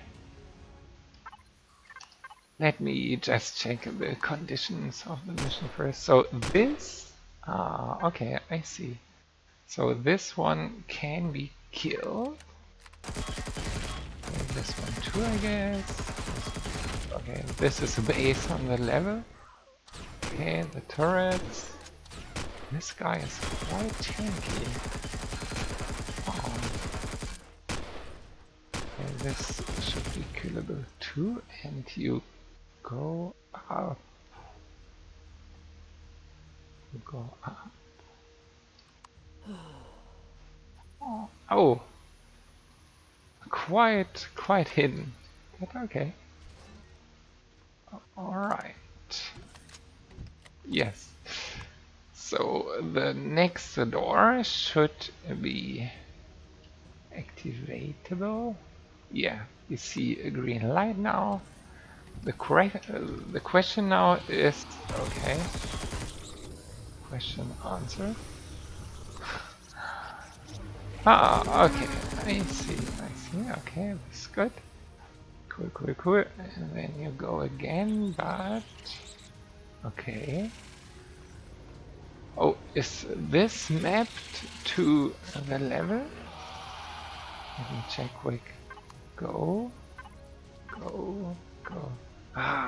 Okay, I see. You toggle them. Okay, yeah, and now you go 3, 4. Let me... I don't want to spoiler too much, even though I guess everyone knows already how it's working, but let's say we trigger 3 and 4. This is not correct. Okay, and then we have to obviously switch this one, this one was 4, yeah. Okay, 4 and 2 and 3. Okay. And now the exit is green. Well done. Okay. No light here. 2 prices and exit. Prices. That sounds good. And did we save the POI? No, we did not. Huh, I got distracted again. If we search for it, you see we have to fix the space.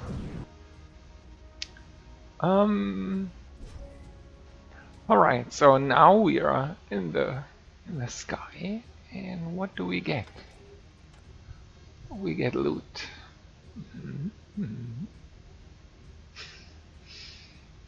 Alright. Epic? Epic medium armor? What? Sneaky, sneaky, sneaky. Remy, Remy, Remy.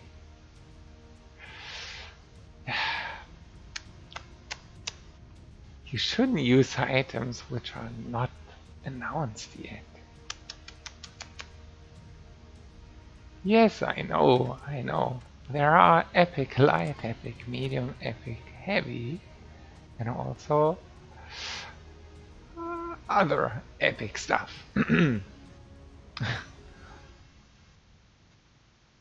Hello and welcome Leisure X5. Thank you very much. Appreciate it if you like it. It really makes me happy. Thanks. Epic cookie. Epic cookie. Maybe. Yeah, but I'm not going for epic medium stuff yet. I had also some ideas with it, but as long as Leon do not announce it,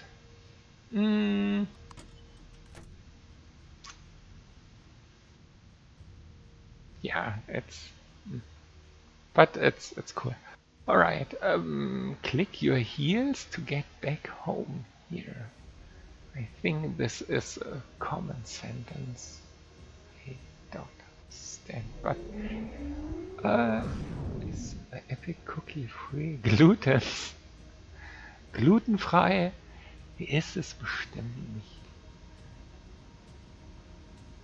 Zuckerfrei wahrscheinlich auch nicht. Alright, we are back. Yoo. Alright, let me think about it. It's a cool mission, Remy. Thanks again for sharing it and your permission to use it and to showcase it. Let me think. First of all, let me fix the spawner. You liked it? Okay. Put the loot in a regular container. Oh, it's only used to do once. Yes. This. Right. Oh, yeah, right. Good that you mention it, Fallen Angel. Remy. Epic multi-tool. Yeah.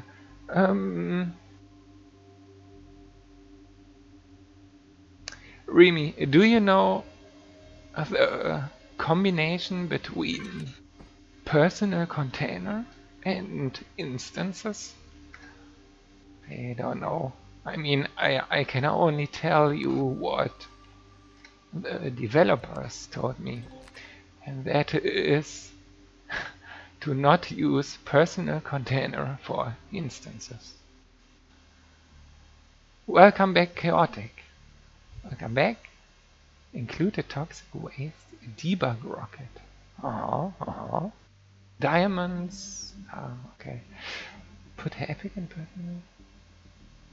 Red box. Epic in personal. Yeah, personal container are good and bad. They are bad because you only get your loot once.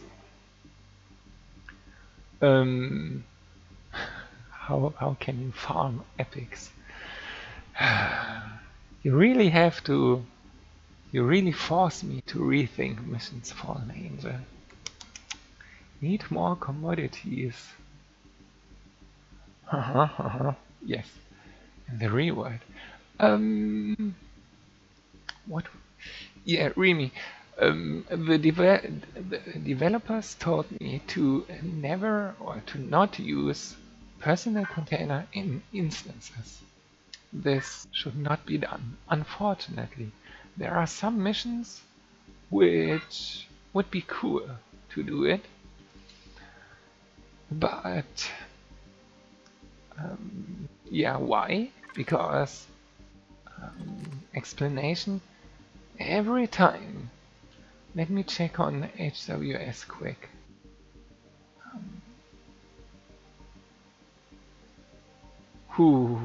Yeah. Okay. Every time a player opens a personal container and grabbing the loot from the personal container,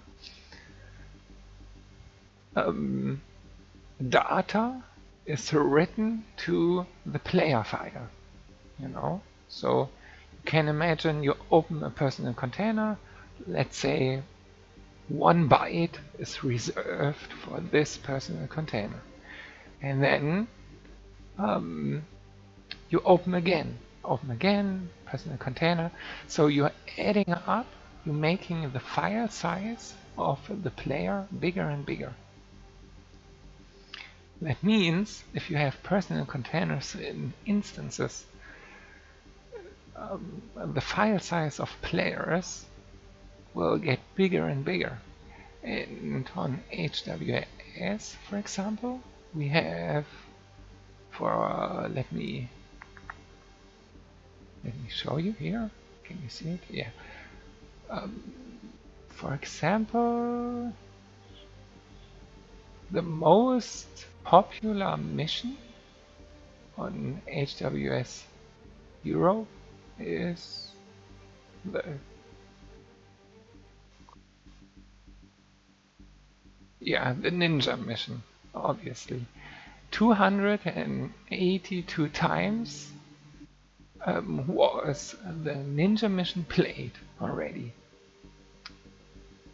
So 280 times, player went into the mission, played the mission, and yeah, did it. So if you would have personal containers in this mission, you will increase the file size of players.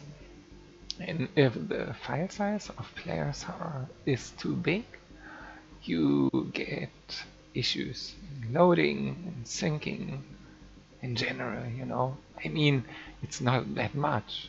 I mean, let me check. At the moment, the most biggest player on HWS is for us 24 kilobytes. It's nothing, right? But we have 2,100 players. And as you maybe know, the more files Windows has to process in one folder, the worse it gets. So, yeah, I think you know what I'm saying. So, try to keep the file size very low. And yeah, this is basically the reason that the developers told me to not use personal containers in instances. Okay, let me fix this.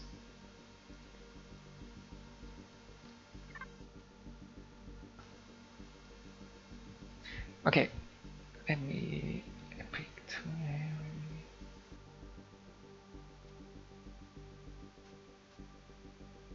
Oh, yeah.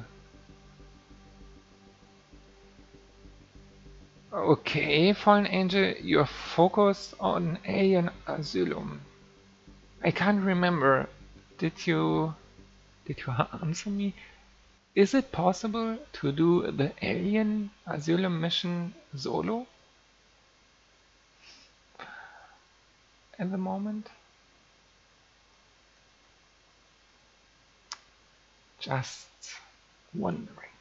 Yes. Okay, let me ask a little bit different. Is the alien asylum mission possible to do alone without shortcuts? This is a better question.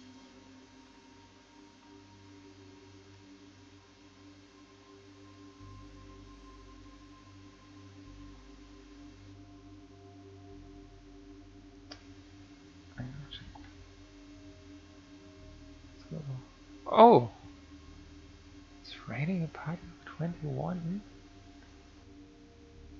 just now. Oh, welcome Excalibur. Thank you for your follow, as well as Nivenburnt, Crazy6, Evolve, Leisure, Mars PC, Nuclear Devs, David, Whistler, and Blizzard Crow. Thank you for following. I'm not a Twitch guy, so I don't have a bot showing it that I got followers, but I appreciate it. Thank you. I do plan to do such tutorials in the future.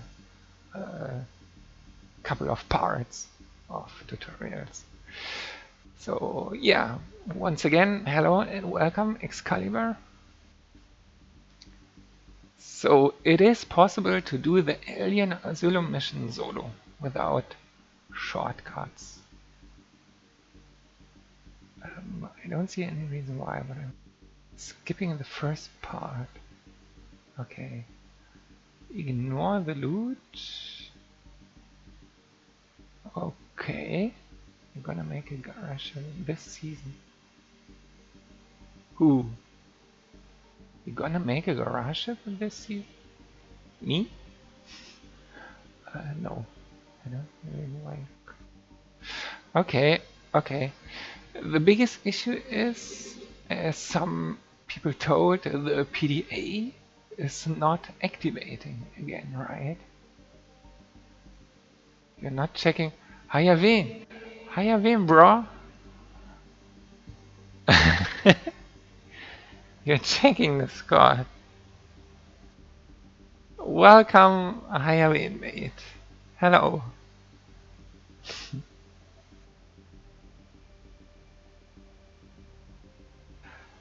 Set up an event. Oh, okay.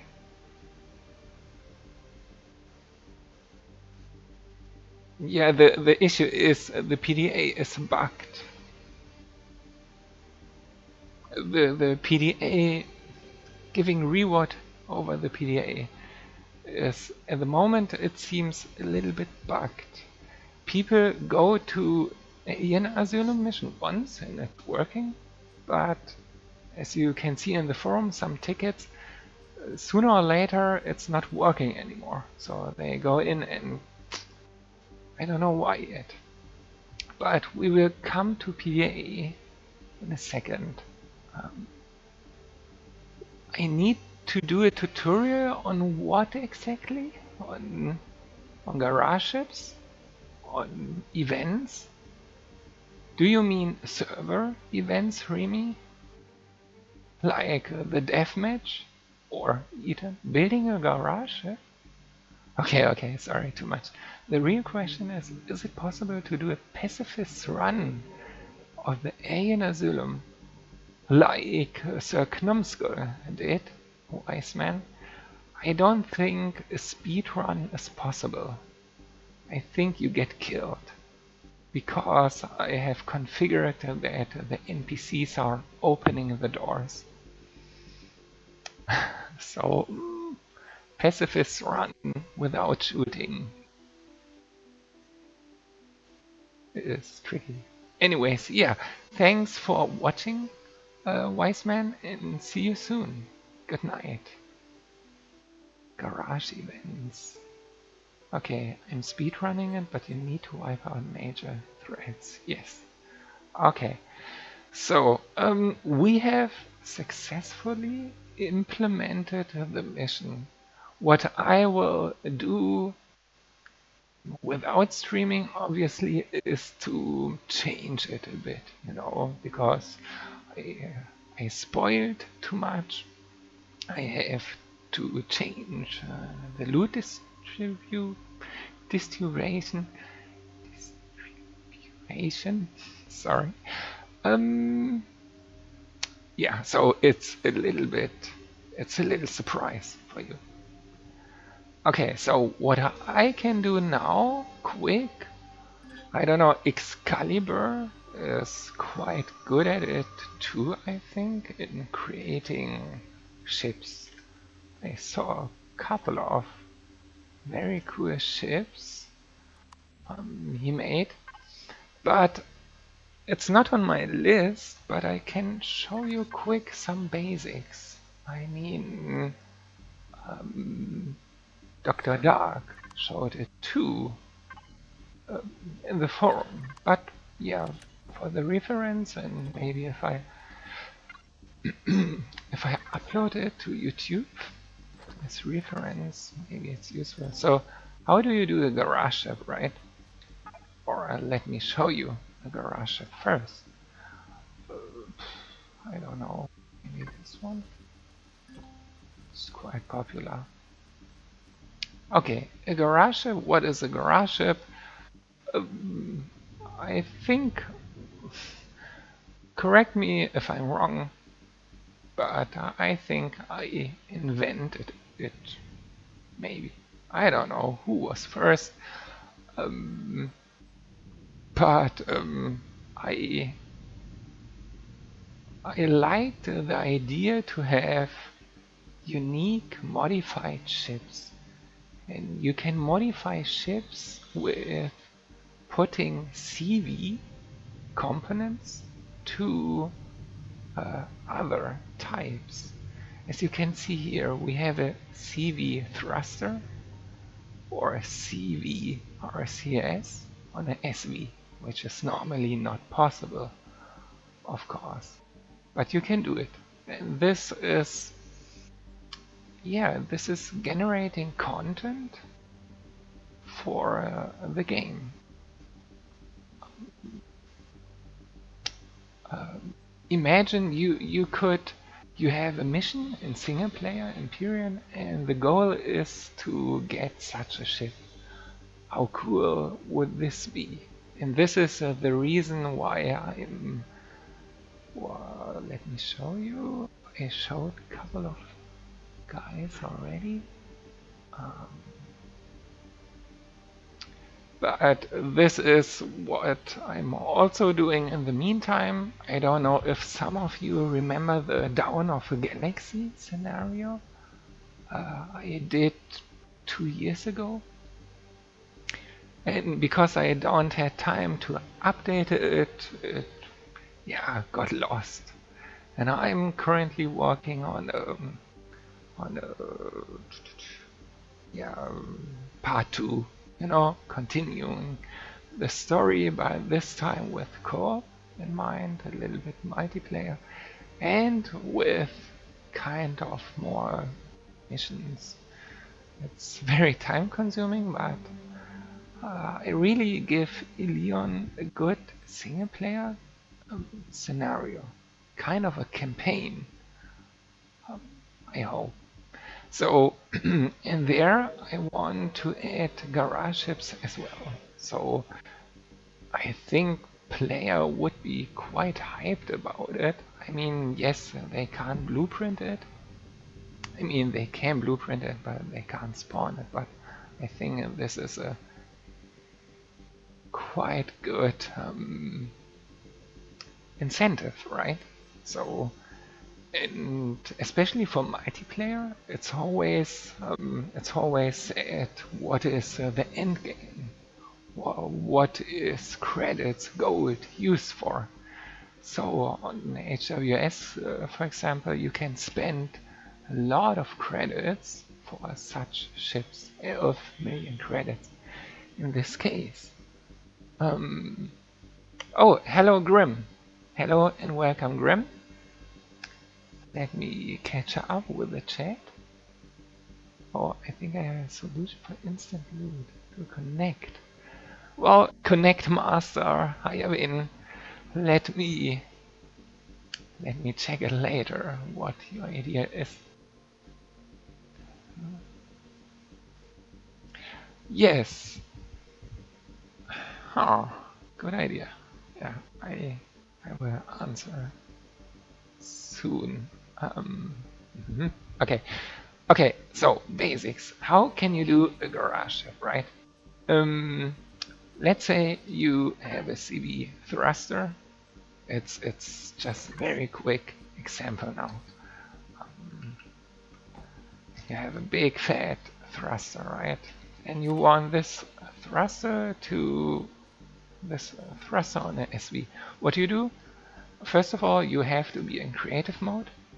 Step 1. Step 2, you pick your selection tool and then just grab the component, the device you want to use. So make sure the bounding box is correct, like this, and then you just copy it,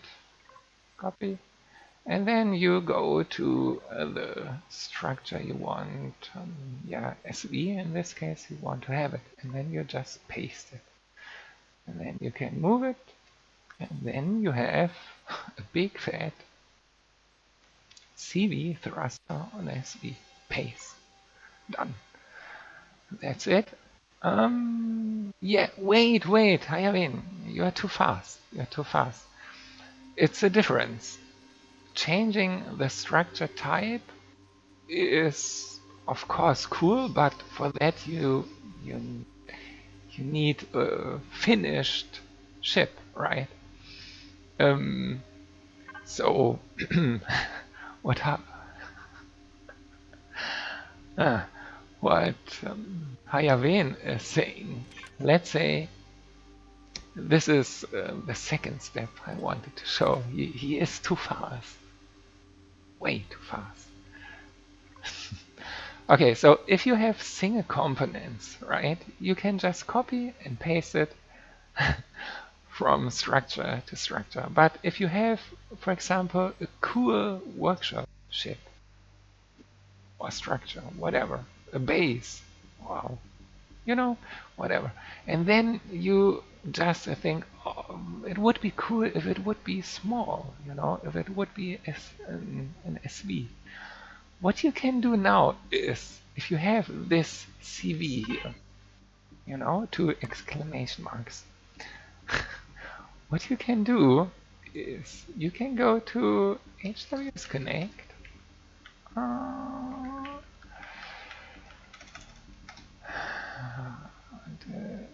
logged in. Okay. And then you can go to the link the master have sent me. Oh no, not this one. And then I have prepared a converter. So it's currently hidden. It's not really promoted. What's in RexXuS? Nobody knows. I will promote this tool once it's nice and designed properly. Probably. Yeah, good. Gold and cookies. Only cookies and cats. I have cats in my OCD. No joke. Okay, so you want this CV as SV. I don't have it at the moment. So you just grab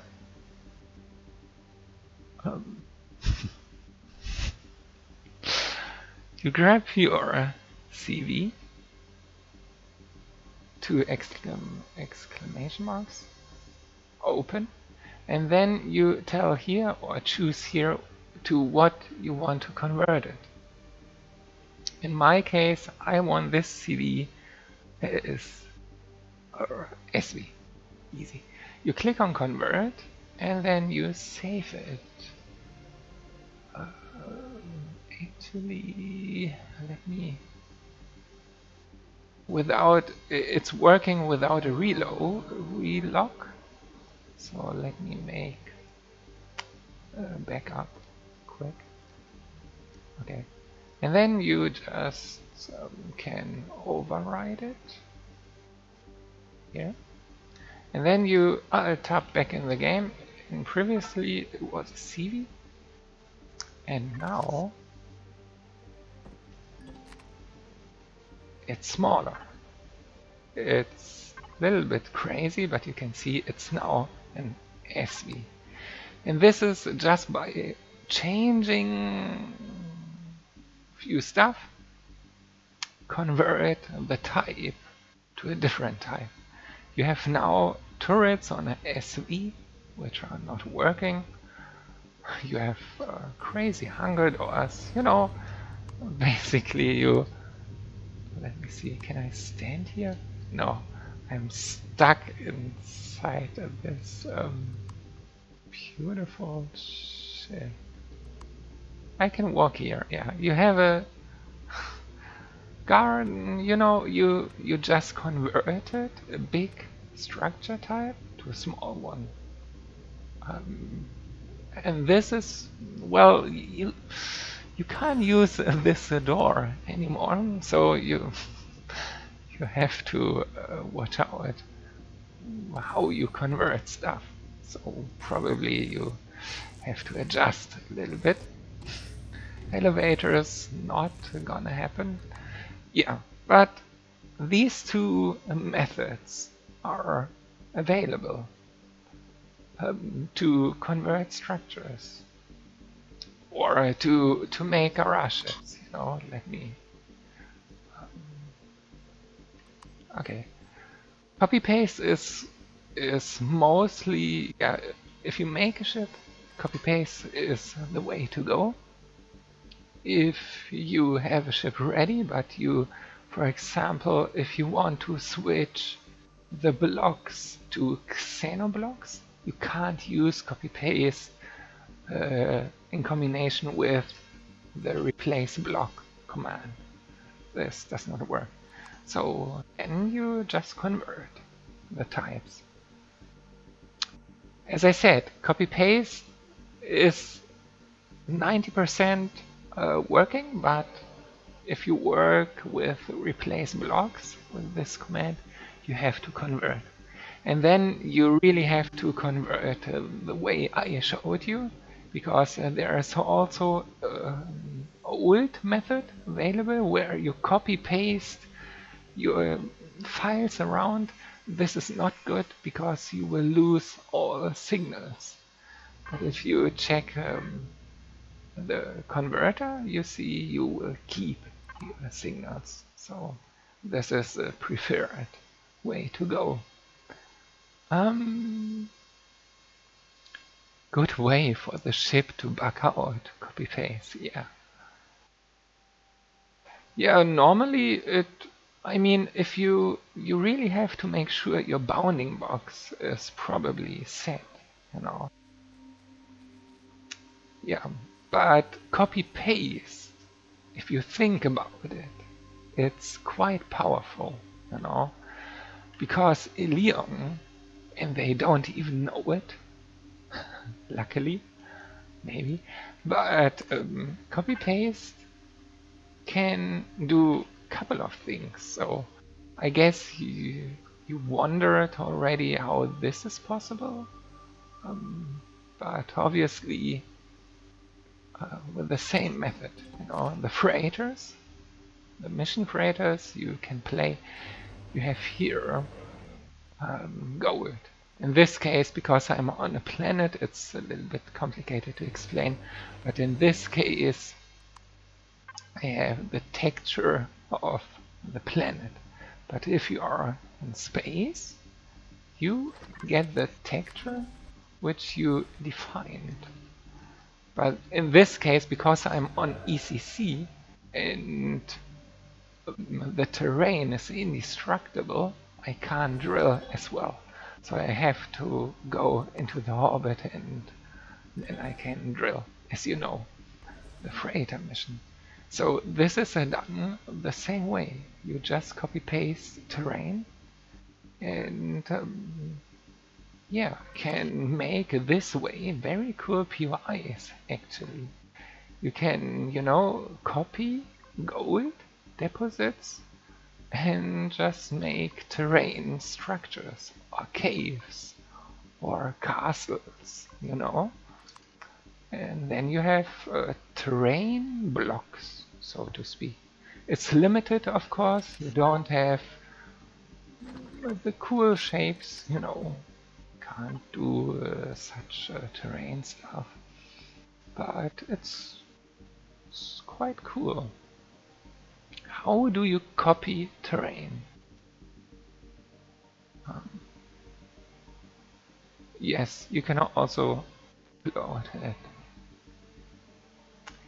Okay, yeah, the copy paste. The copy paste does not work on terrain, obviously. For this, I have first of all mentioned that this method, this freighter, by the way, too, um, most of it was done by the user Ravian FF. If you go to the official forum, the user call is his name is Ravian FF. I linked him also in our guide on our thank you page. So he came to this creative, awesome idea. Very, yeah, very cool. And for this to work, you just needed the little snip in your brain that asteroids are nothing else than blueprints. If you go to your root folder and go to prefabs, you see asteroids. Every asteroid in the game is a blueprint, nothing else. So you just grab the blueprint of the asteroids, copy it to your blueprint folder, and once you have your blueprint folder, you can copy from the blueprint asteroid the resource magnesium to your structure. Let me catch up with the chat. How do you copy terrain?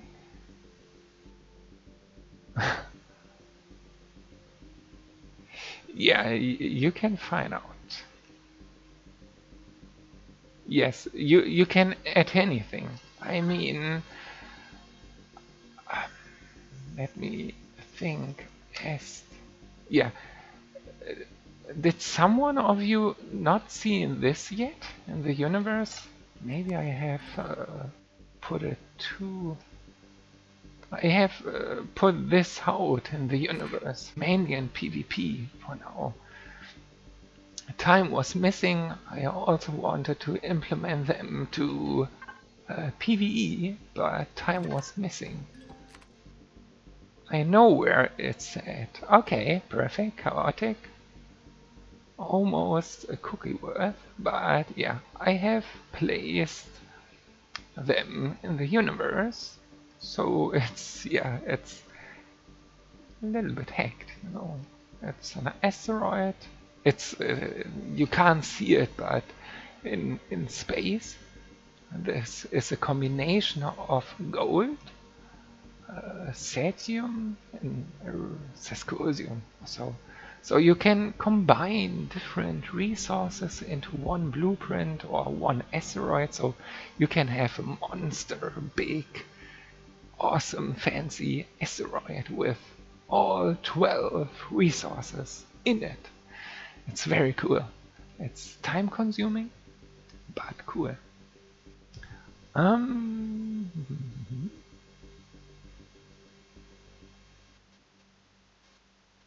yeah. Yeah, try it out. Okay, so do you have any further questions regarding garage ships? blueprint hacking, blueprint manipulation, tips and tricks. Let me see. Did I miss anything? Normally I wanted to show you how to make missions. Blueprints was coming in part 3 or so. But yeah, I don't care. Do you know how filler blocks work? But it's a bit time consuming to show. We also did not make full use of it yet, but I don't know. Yeah. Did you saw these blocks already somewhere? Do you know these? You can find them only if you type in creative mode filler. These are filler blocks. And you probably wondered what the cookie is to this, because they are useless. You just spawn them in survival. They have no function. Yeah, yeah, it's knowledge which you had to extract from changelogs. Or yeah. Yeah. Filler blocks are the intention of filler blocks are making caves. With filler blocks, you can create awesome caves. I mean, this cave here is done by you manually. You see, you know, fancy blocks. I guess you know the caves by now in ECC, but yeah, filler blocks are used for making caves for underground bases.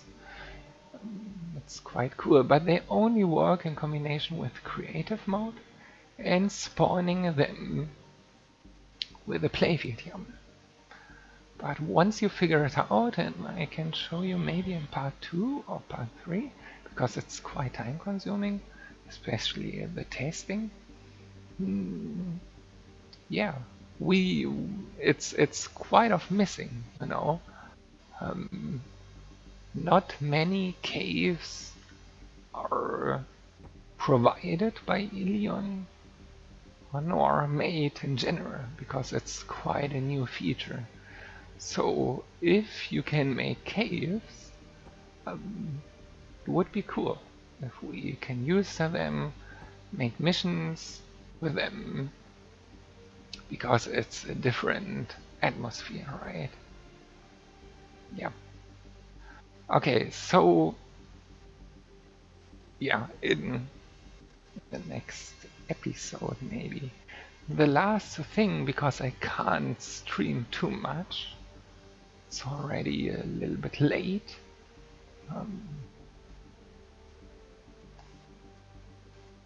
Yeah, okay. The next thing I wanted to show you is the PDA. The PDA in combination with fixing the HWS factory, which consumes a little bit of time. Where did I almost die? Ah, okay. Yeah, so for the HWS factories, let me...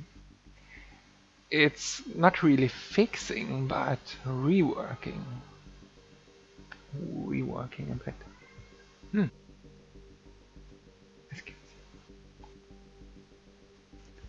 Okay, let me see.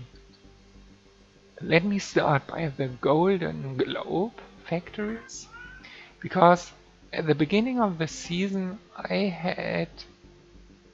had the shield active, right? So all of you complained that you can't get rid of the land claim device, obviously.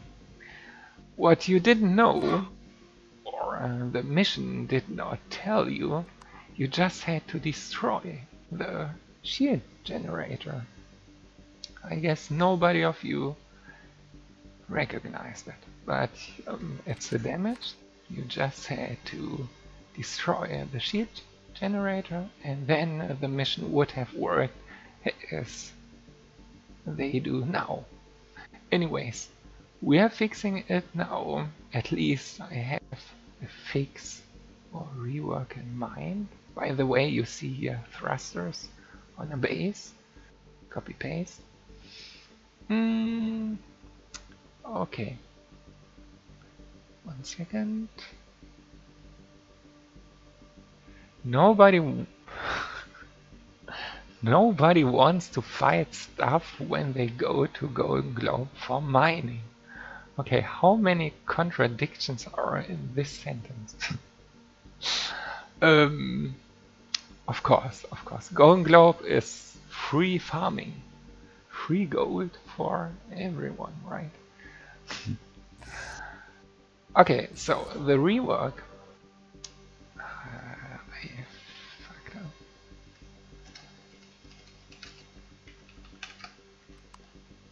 The rework I have in mind is, I hope it works, because let me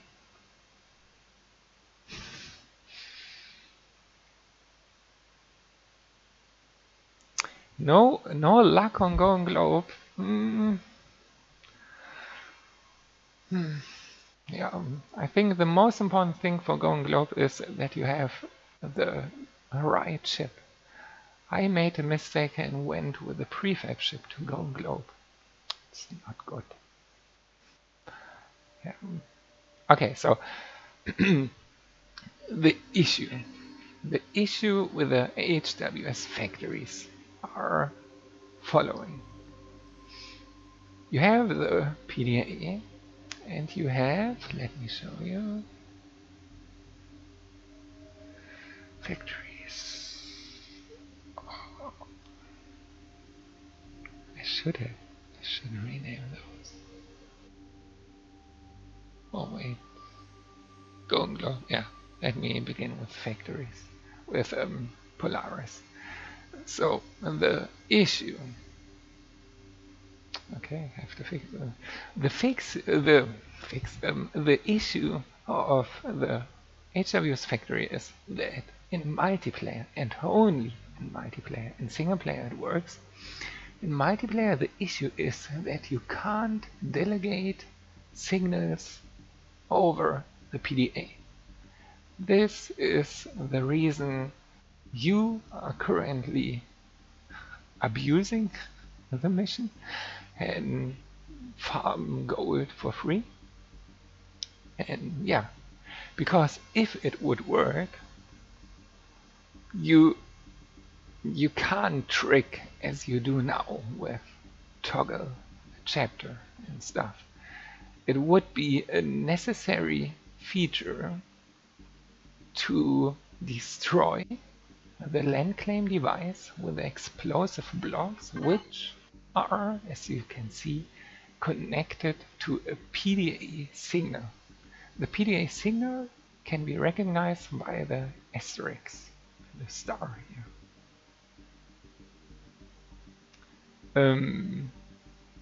Then you know it's coming from the PDA.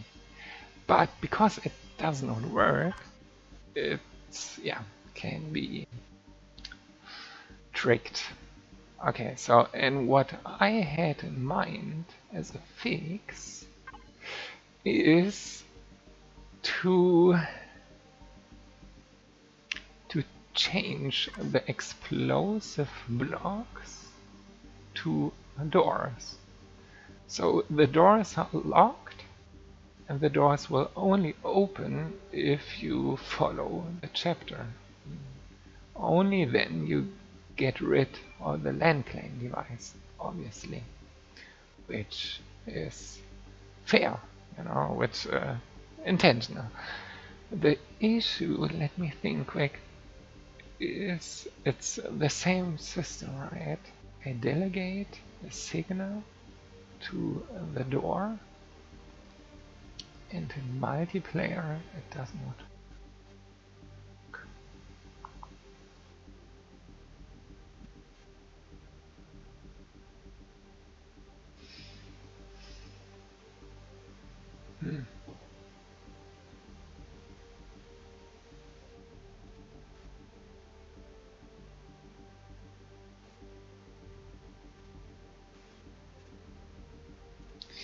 Yeah, no, actually it's a bit tricky to fix.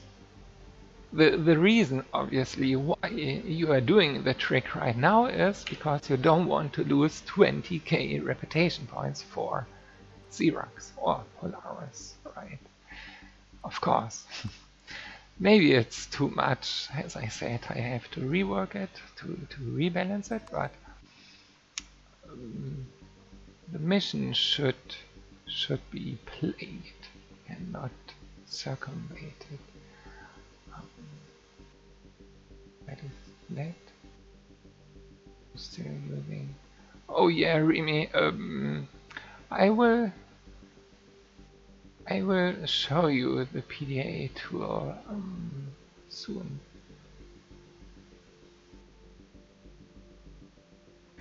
The issue is, Fallen Angel, that it's not a sad smiley face, but a happy smiley face, because decisions should always be good. The issue right now is just that the balancing is shit.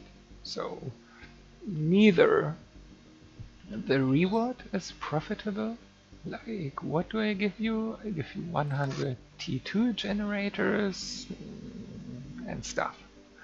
So for you, it does not make sense to lose 20k reputation points, because then you are hostile and then you can't trade, etc., etc., and getting the reputation back is time consuming.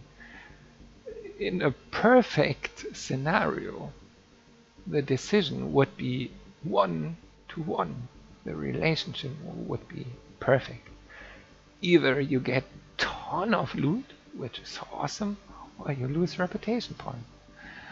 But balancing it, I had no time yet, and it's quite difficult because, yeah, what is good loot? For one, gold is good loot, for the other one, diamonds are good loot, or commodity items.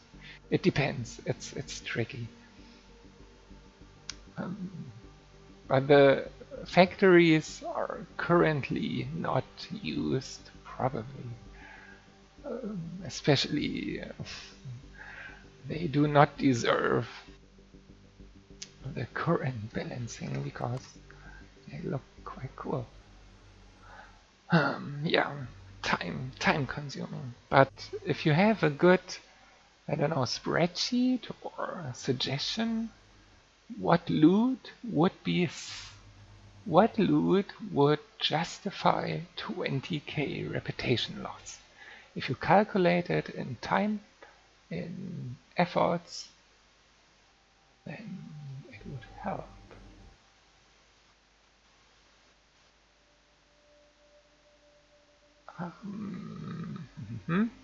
Okay, let me read. Not only time consuming, but Tsar will also wipe faction stuff in their territory if there are turrets. You mean with a new base attack? Or what do you mean with wipe faction stuff? They do not wipe faction stuff. They only wipe you if you don't put turrets. I don't know. Also, how much game time should a player have to put in? Yes, yes. And this can't be balanced.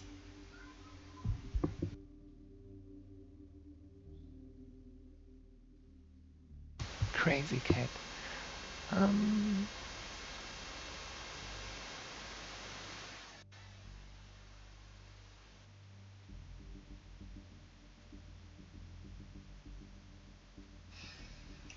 Yeah, of course, of course. 20k is maybe too much. The reason for 20k is obviously that if you have 30k, if you are honored, if you have the maximum amount of reputation, then you should get hostile. So you get shot by the turrets. Otherwise, the whole decision system does not make sense. If you only lose 5k reputation points, you are still honored. You don't care about turrets. So the reason for that was just that I forcefully I make sure that the turrets will shoot at you. This was the intention of 20k. And again, if you think in a bigger picture, the issue is not losing reputation points, or like the topic economy. It's not the issue that there is inflation. The issue is, how do you get reputation points again? Or how do you spend money? Or how do you lose money? It should be a flow, a good flow. And this is very difficult. And the main issue is it's limited in a way how it is at the moment. Leon promised to expand the reputation system in the future. For example, we have the freelancer, the pirates, the federation, right? It would be so cool if you can make a reputation point matrix. If you can say, if a federation guy kills a pirate, then, you know, origins will get also reputation points standing. So you have, the matrix will get bigger and bigger and complicated, but bigger, and decisions will make more sense to play a federation mission, to boost the reputation for federations. You know, you get the idea, but it's not possible yet.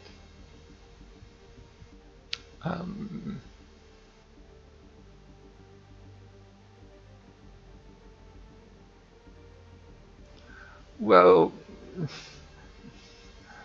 you don't get always attacked, because the turrets are so bad in the game. But yes, could get attacked.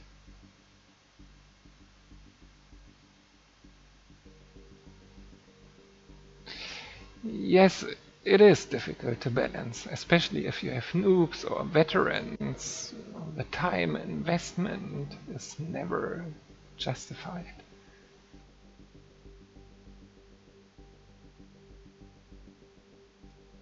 It's a difficult topic to balance. Okay, yes. Well, it is questionable to remove reputation points, but that is the whole system, right? About reputation standing. If you do a favor for Polaris, you get a bad reputation point standing for Zyrex, because they hate each other. I don't like players who think I need to be honored with everyone. If you are honored with everyone, I can tell you the game design made a mistake. It should not be possible to be honored with every faction. This is my opinion of this game design. It's boring. It's very boring. There should be always a kind of conflict situation where you have to make a decision where you are honored and where not. That your footprint in the universe has consequences. This would be good. And I try to start this with taking away 20k reputation points for the greed you get with the red gold in Golden Globe. But of course, you want free gold always. Commodity trading optimized. Yeah. Balancing. I have to balance a lot, but feel free to leave suggestions in the forum and how to make it better. Free gold isn't true. It's a tricky topic. It's $7. Questionable. Okay, 1 second, Remy. One more question. Is there a size limit to the POIs you will use in an instance? Good question. For example, let me show you one POI which will come in the future. Do you remember this POI? Oh, well, come on. No? Base? I should be able to spawn it.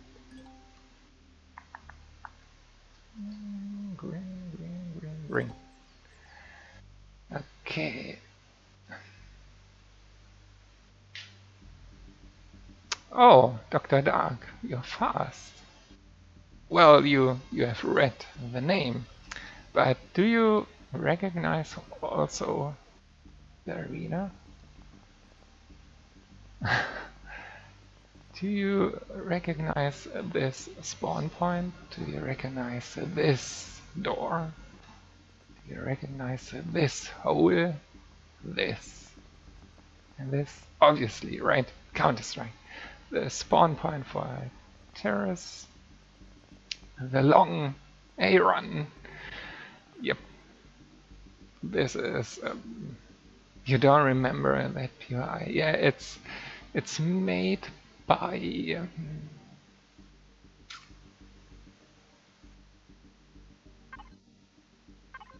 Yeah, Brova. And sorry, I still didn't implement it. But the balancing, as I said, is very tricky regarding teams. How do you make sure to not get griefers killing each other? Friendly fire. It's difficult. But I have an idea. Yeah, maybe I can tell you. The idea I had is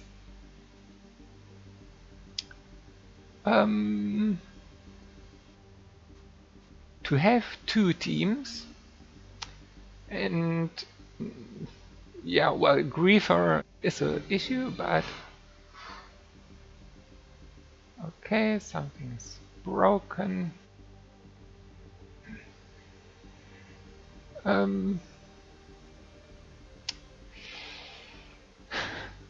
Okay, what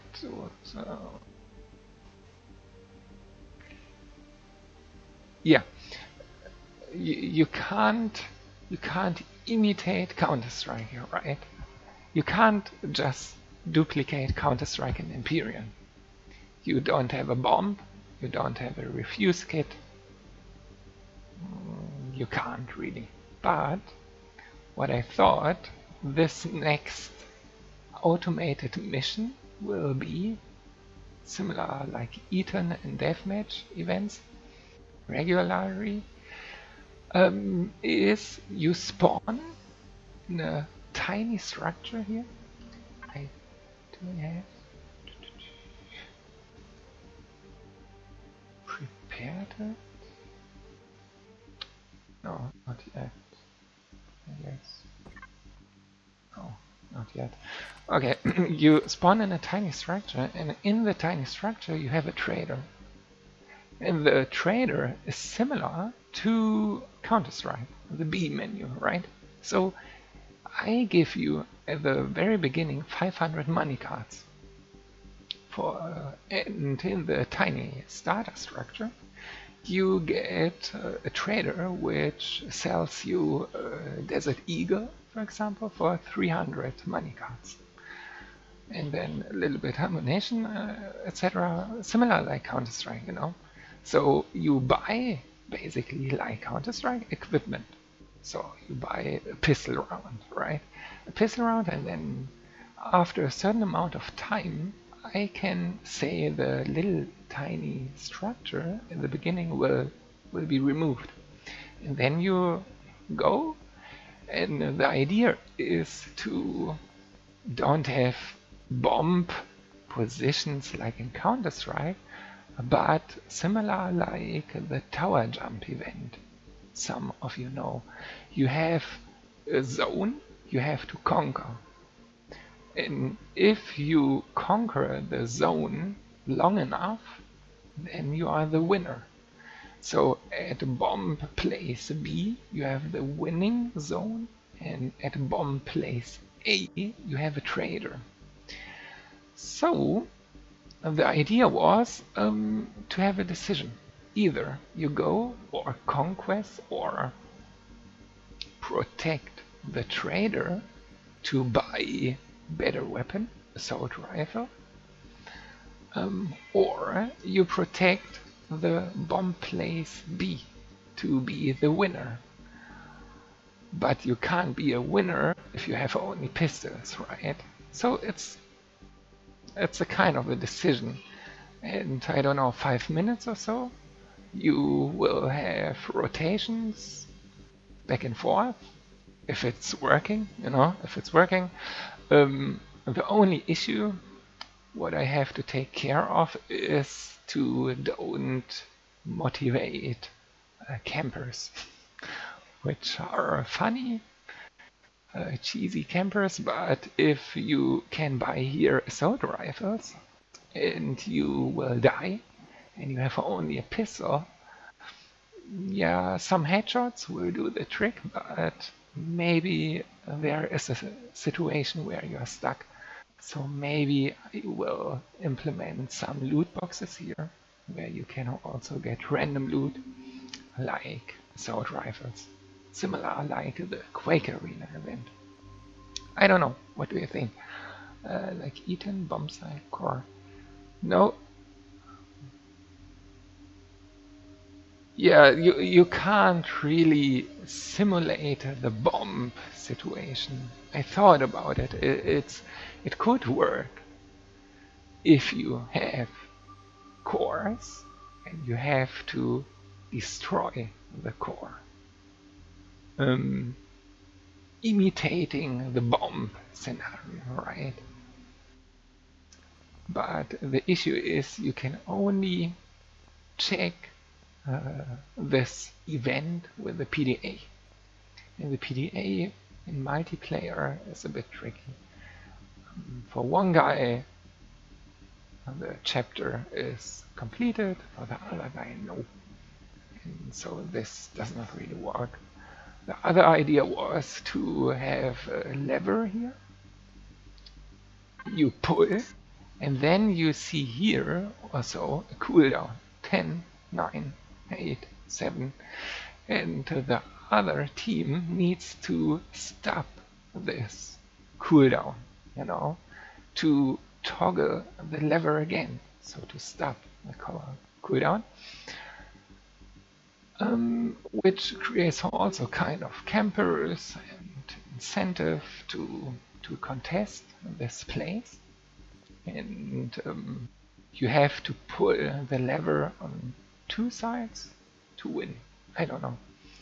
But yeah, in multiplayer, the lever and the signals are not working as well. So good. So I can't do this. Really.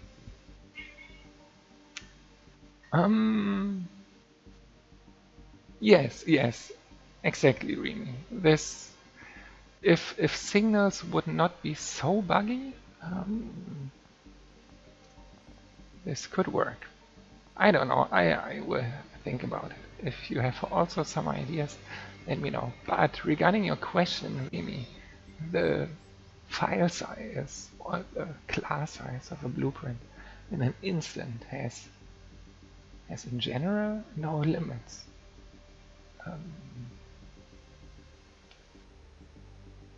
Has no limits, kind of. I mean, if the structure you have a Stargate on is your instance structure, then everything is good.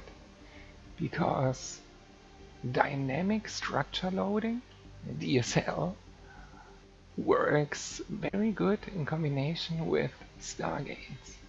If a player is teleporting to a structure, then DSL will make sure to first load the structure and then put the player on the structure. But if you have a little structure with a Stargate, and let's say a second structure which is insane huge, it could happen that the POI is not loaded. I mean, we had this a couple of times on HWS, and if the structure will not load in an instance, the player can't succeed, right? So, in general, try to have a small structure in instances. Otherwise, it does not matter.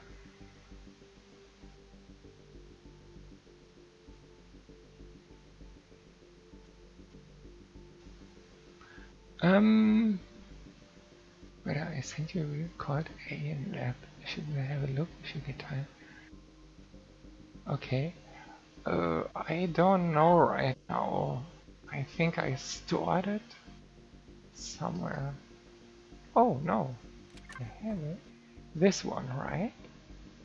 I did not check yet, but it looks funny. This is quite huge. 21. Alright. Interesting. Yeah, I remember.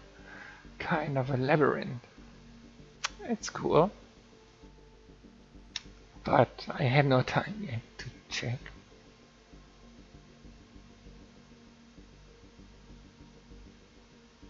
Hey Rex, make some nice event that gives reputation. It's gonna be busy, but season for me. I don't know. You need reputation.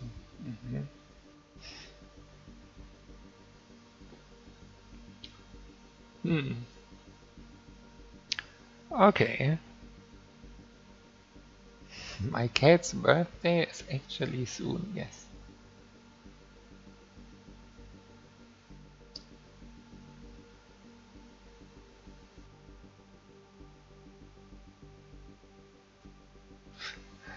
Yeah, okay, I see Remy, yeah. It goes under the ground. I think, yeah, you have already set an offset.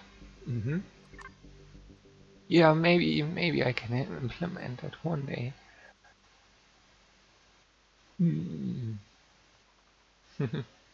Thank you for that. Okay, so I have to finish soon. It's also late and I can't talk so loud here. Yeah, probably in the next episode, I want to show you the PDA tour. It's a new PDA tour. I will explain then, but probably sharing it so you can help me with creating PDA missions, right? So yeah, I will show you. But it would be cool. It would be cool if we can get more missions. We have some missions already, and in the next episodes I want to finish the freighter heist missions. I think four missions are missing still. It should be 12. It should be 12 freighter missions. So for each resource, one freighter. So yeah, I want to show you how to set up freighter missions so you can learn from that, the PDA, because it's a combination between POI instance and PDA.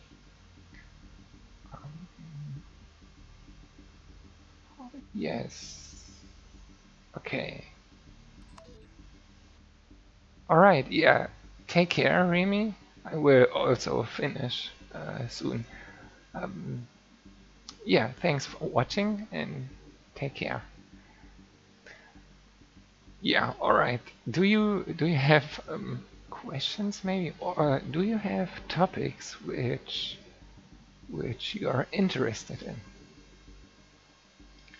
I mean, if you want to do a POI, for example, for HWS, or a mission, a Stargate mission for ECC, do you have questions how you would do it? How you would link a Stargate? How you would build a POI? Do you know the difference of this blue core and this purple core? Do you know how spawners work? Do you know how signals work? But this is easy, I think. Yeah, if you have any questions, what topic I should cover, for example, please let me know. It would be really cool if we can create a kind of collaboration system, you know, or even season missions. You know, in 1 week we have one mission active, because Supergates, for example, like I did for Armageddon, for Nova, I think. But we have also the option to limit the time for Supergates. For example, the Supergate should be active only from Monday to Tuesday. Stuff like this. So we can make a kind of weekly mission system. My cat is a little bit crazy. Okay, would it be possible to add a POI to ECC with teleporters board from HWS Connect in it? Add a POI.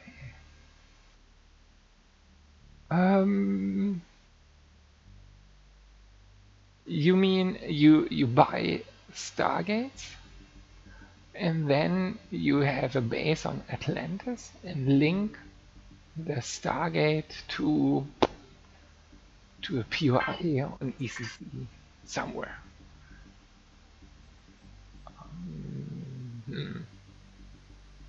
I will think about it.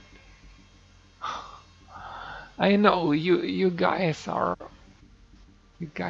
pushing for convenience like crazy. But sooner or later, is it a survival game then anymore? Is it an exploration game anymore? If you can teleport everywhere for free? Sure, we can do it. I will think about it. I think it would make sense.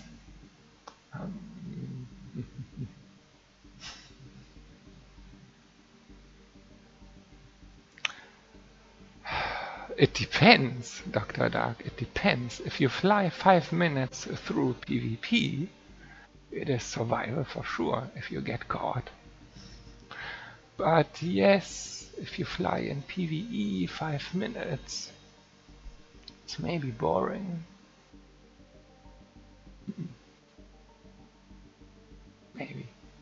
Dangerous PvE spaces. Yes.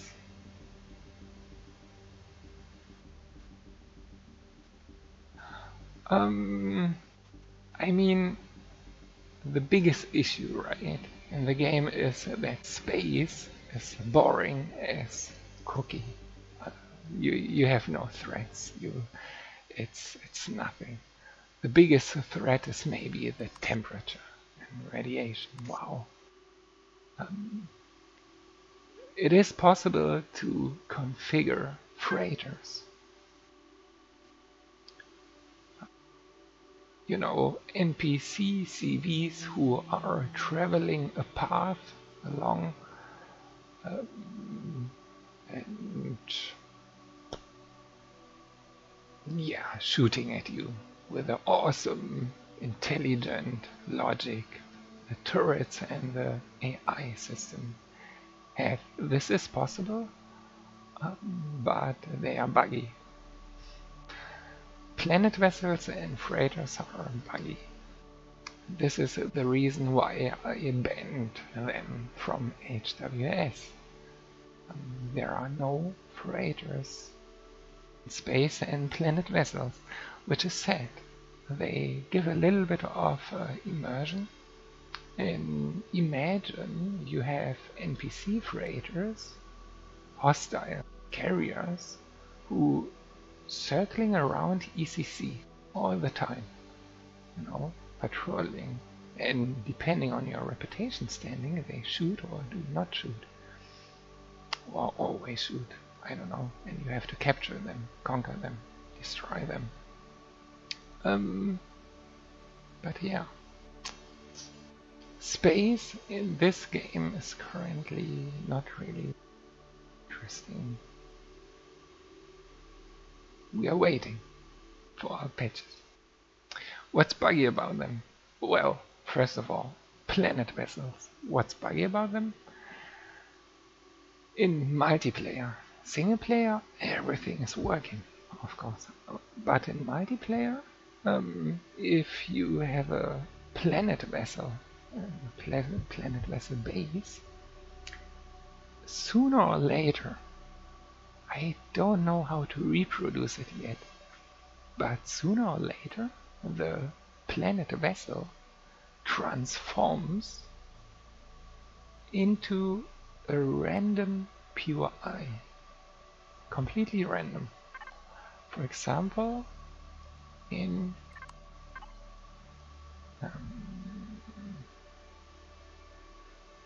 this one, I activated it a couple of years ago, and sooner or later the coordinates 000, this thing appears, and that's it.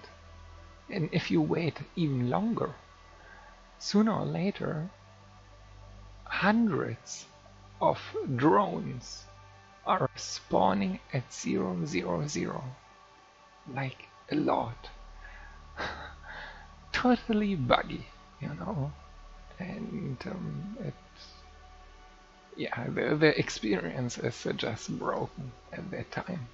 So no. And freighters in space do sometimes, yeah, disappear, but this is even a good bug. They disappear, you can't conquer them, like really, you can't put your own core in it, which is not really a bug, but a limitation. But at least the last time I tested them, they have no collision. You can fly with your ship through them. So you can fly in the freighter and destroy it inside.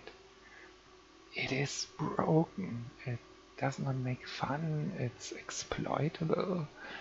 It's stupid. So this is the reason I don't have them. I mean, take the space drones. The space drones, I don't know if you ever played the mission Top Gun, but it's crazy. They do not attack you, they fly away from you. They are scared. It's yeah. Okay, you can't even spawn them anymore. Yes. Alright, so this is the reason. I hope one day space is really, really awesome. Like you have black holes, you have wormholes, you have dynamic NPCs, you have kind of weather, environment changes in the universe, like a magnet field, like an anomaly, like gravitation boosts or interruptions, I don't know. There is a lot of creativity around. We have to see.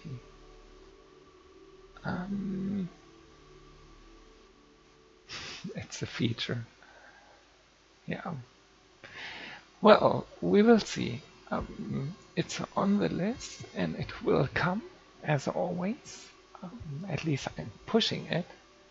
And so far, if I push something, it's good. Yeah, alright. Space whales. Ninja cats. Nuan cats. Nuan cats.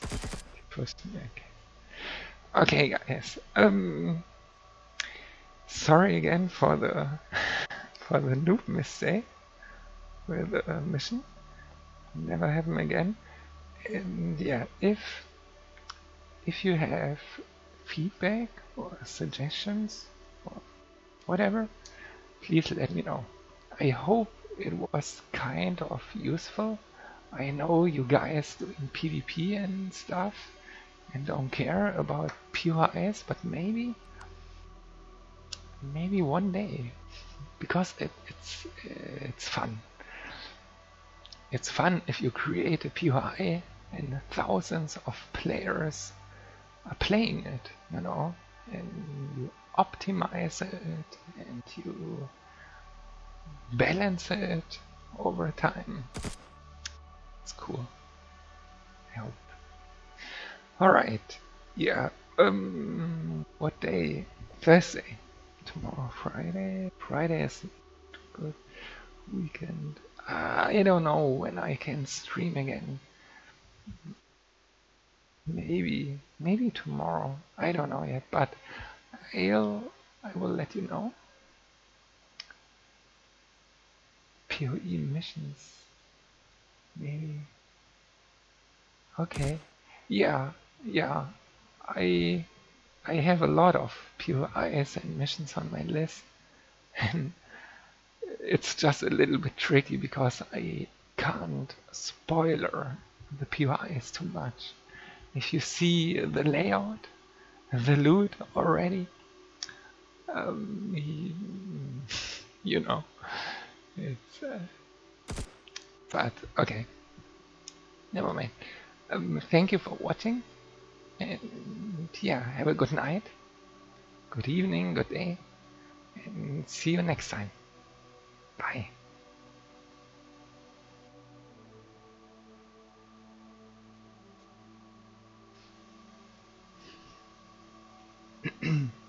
Hehe.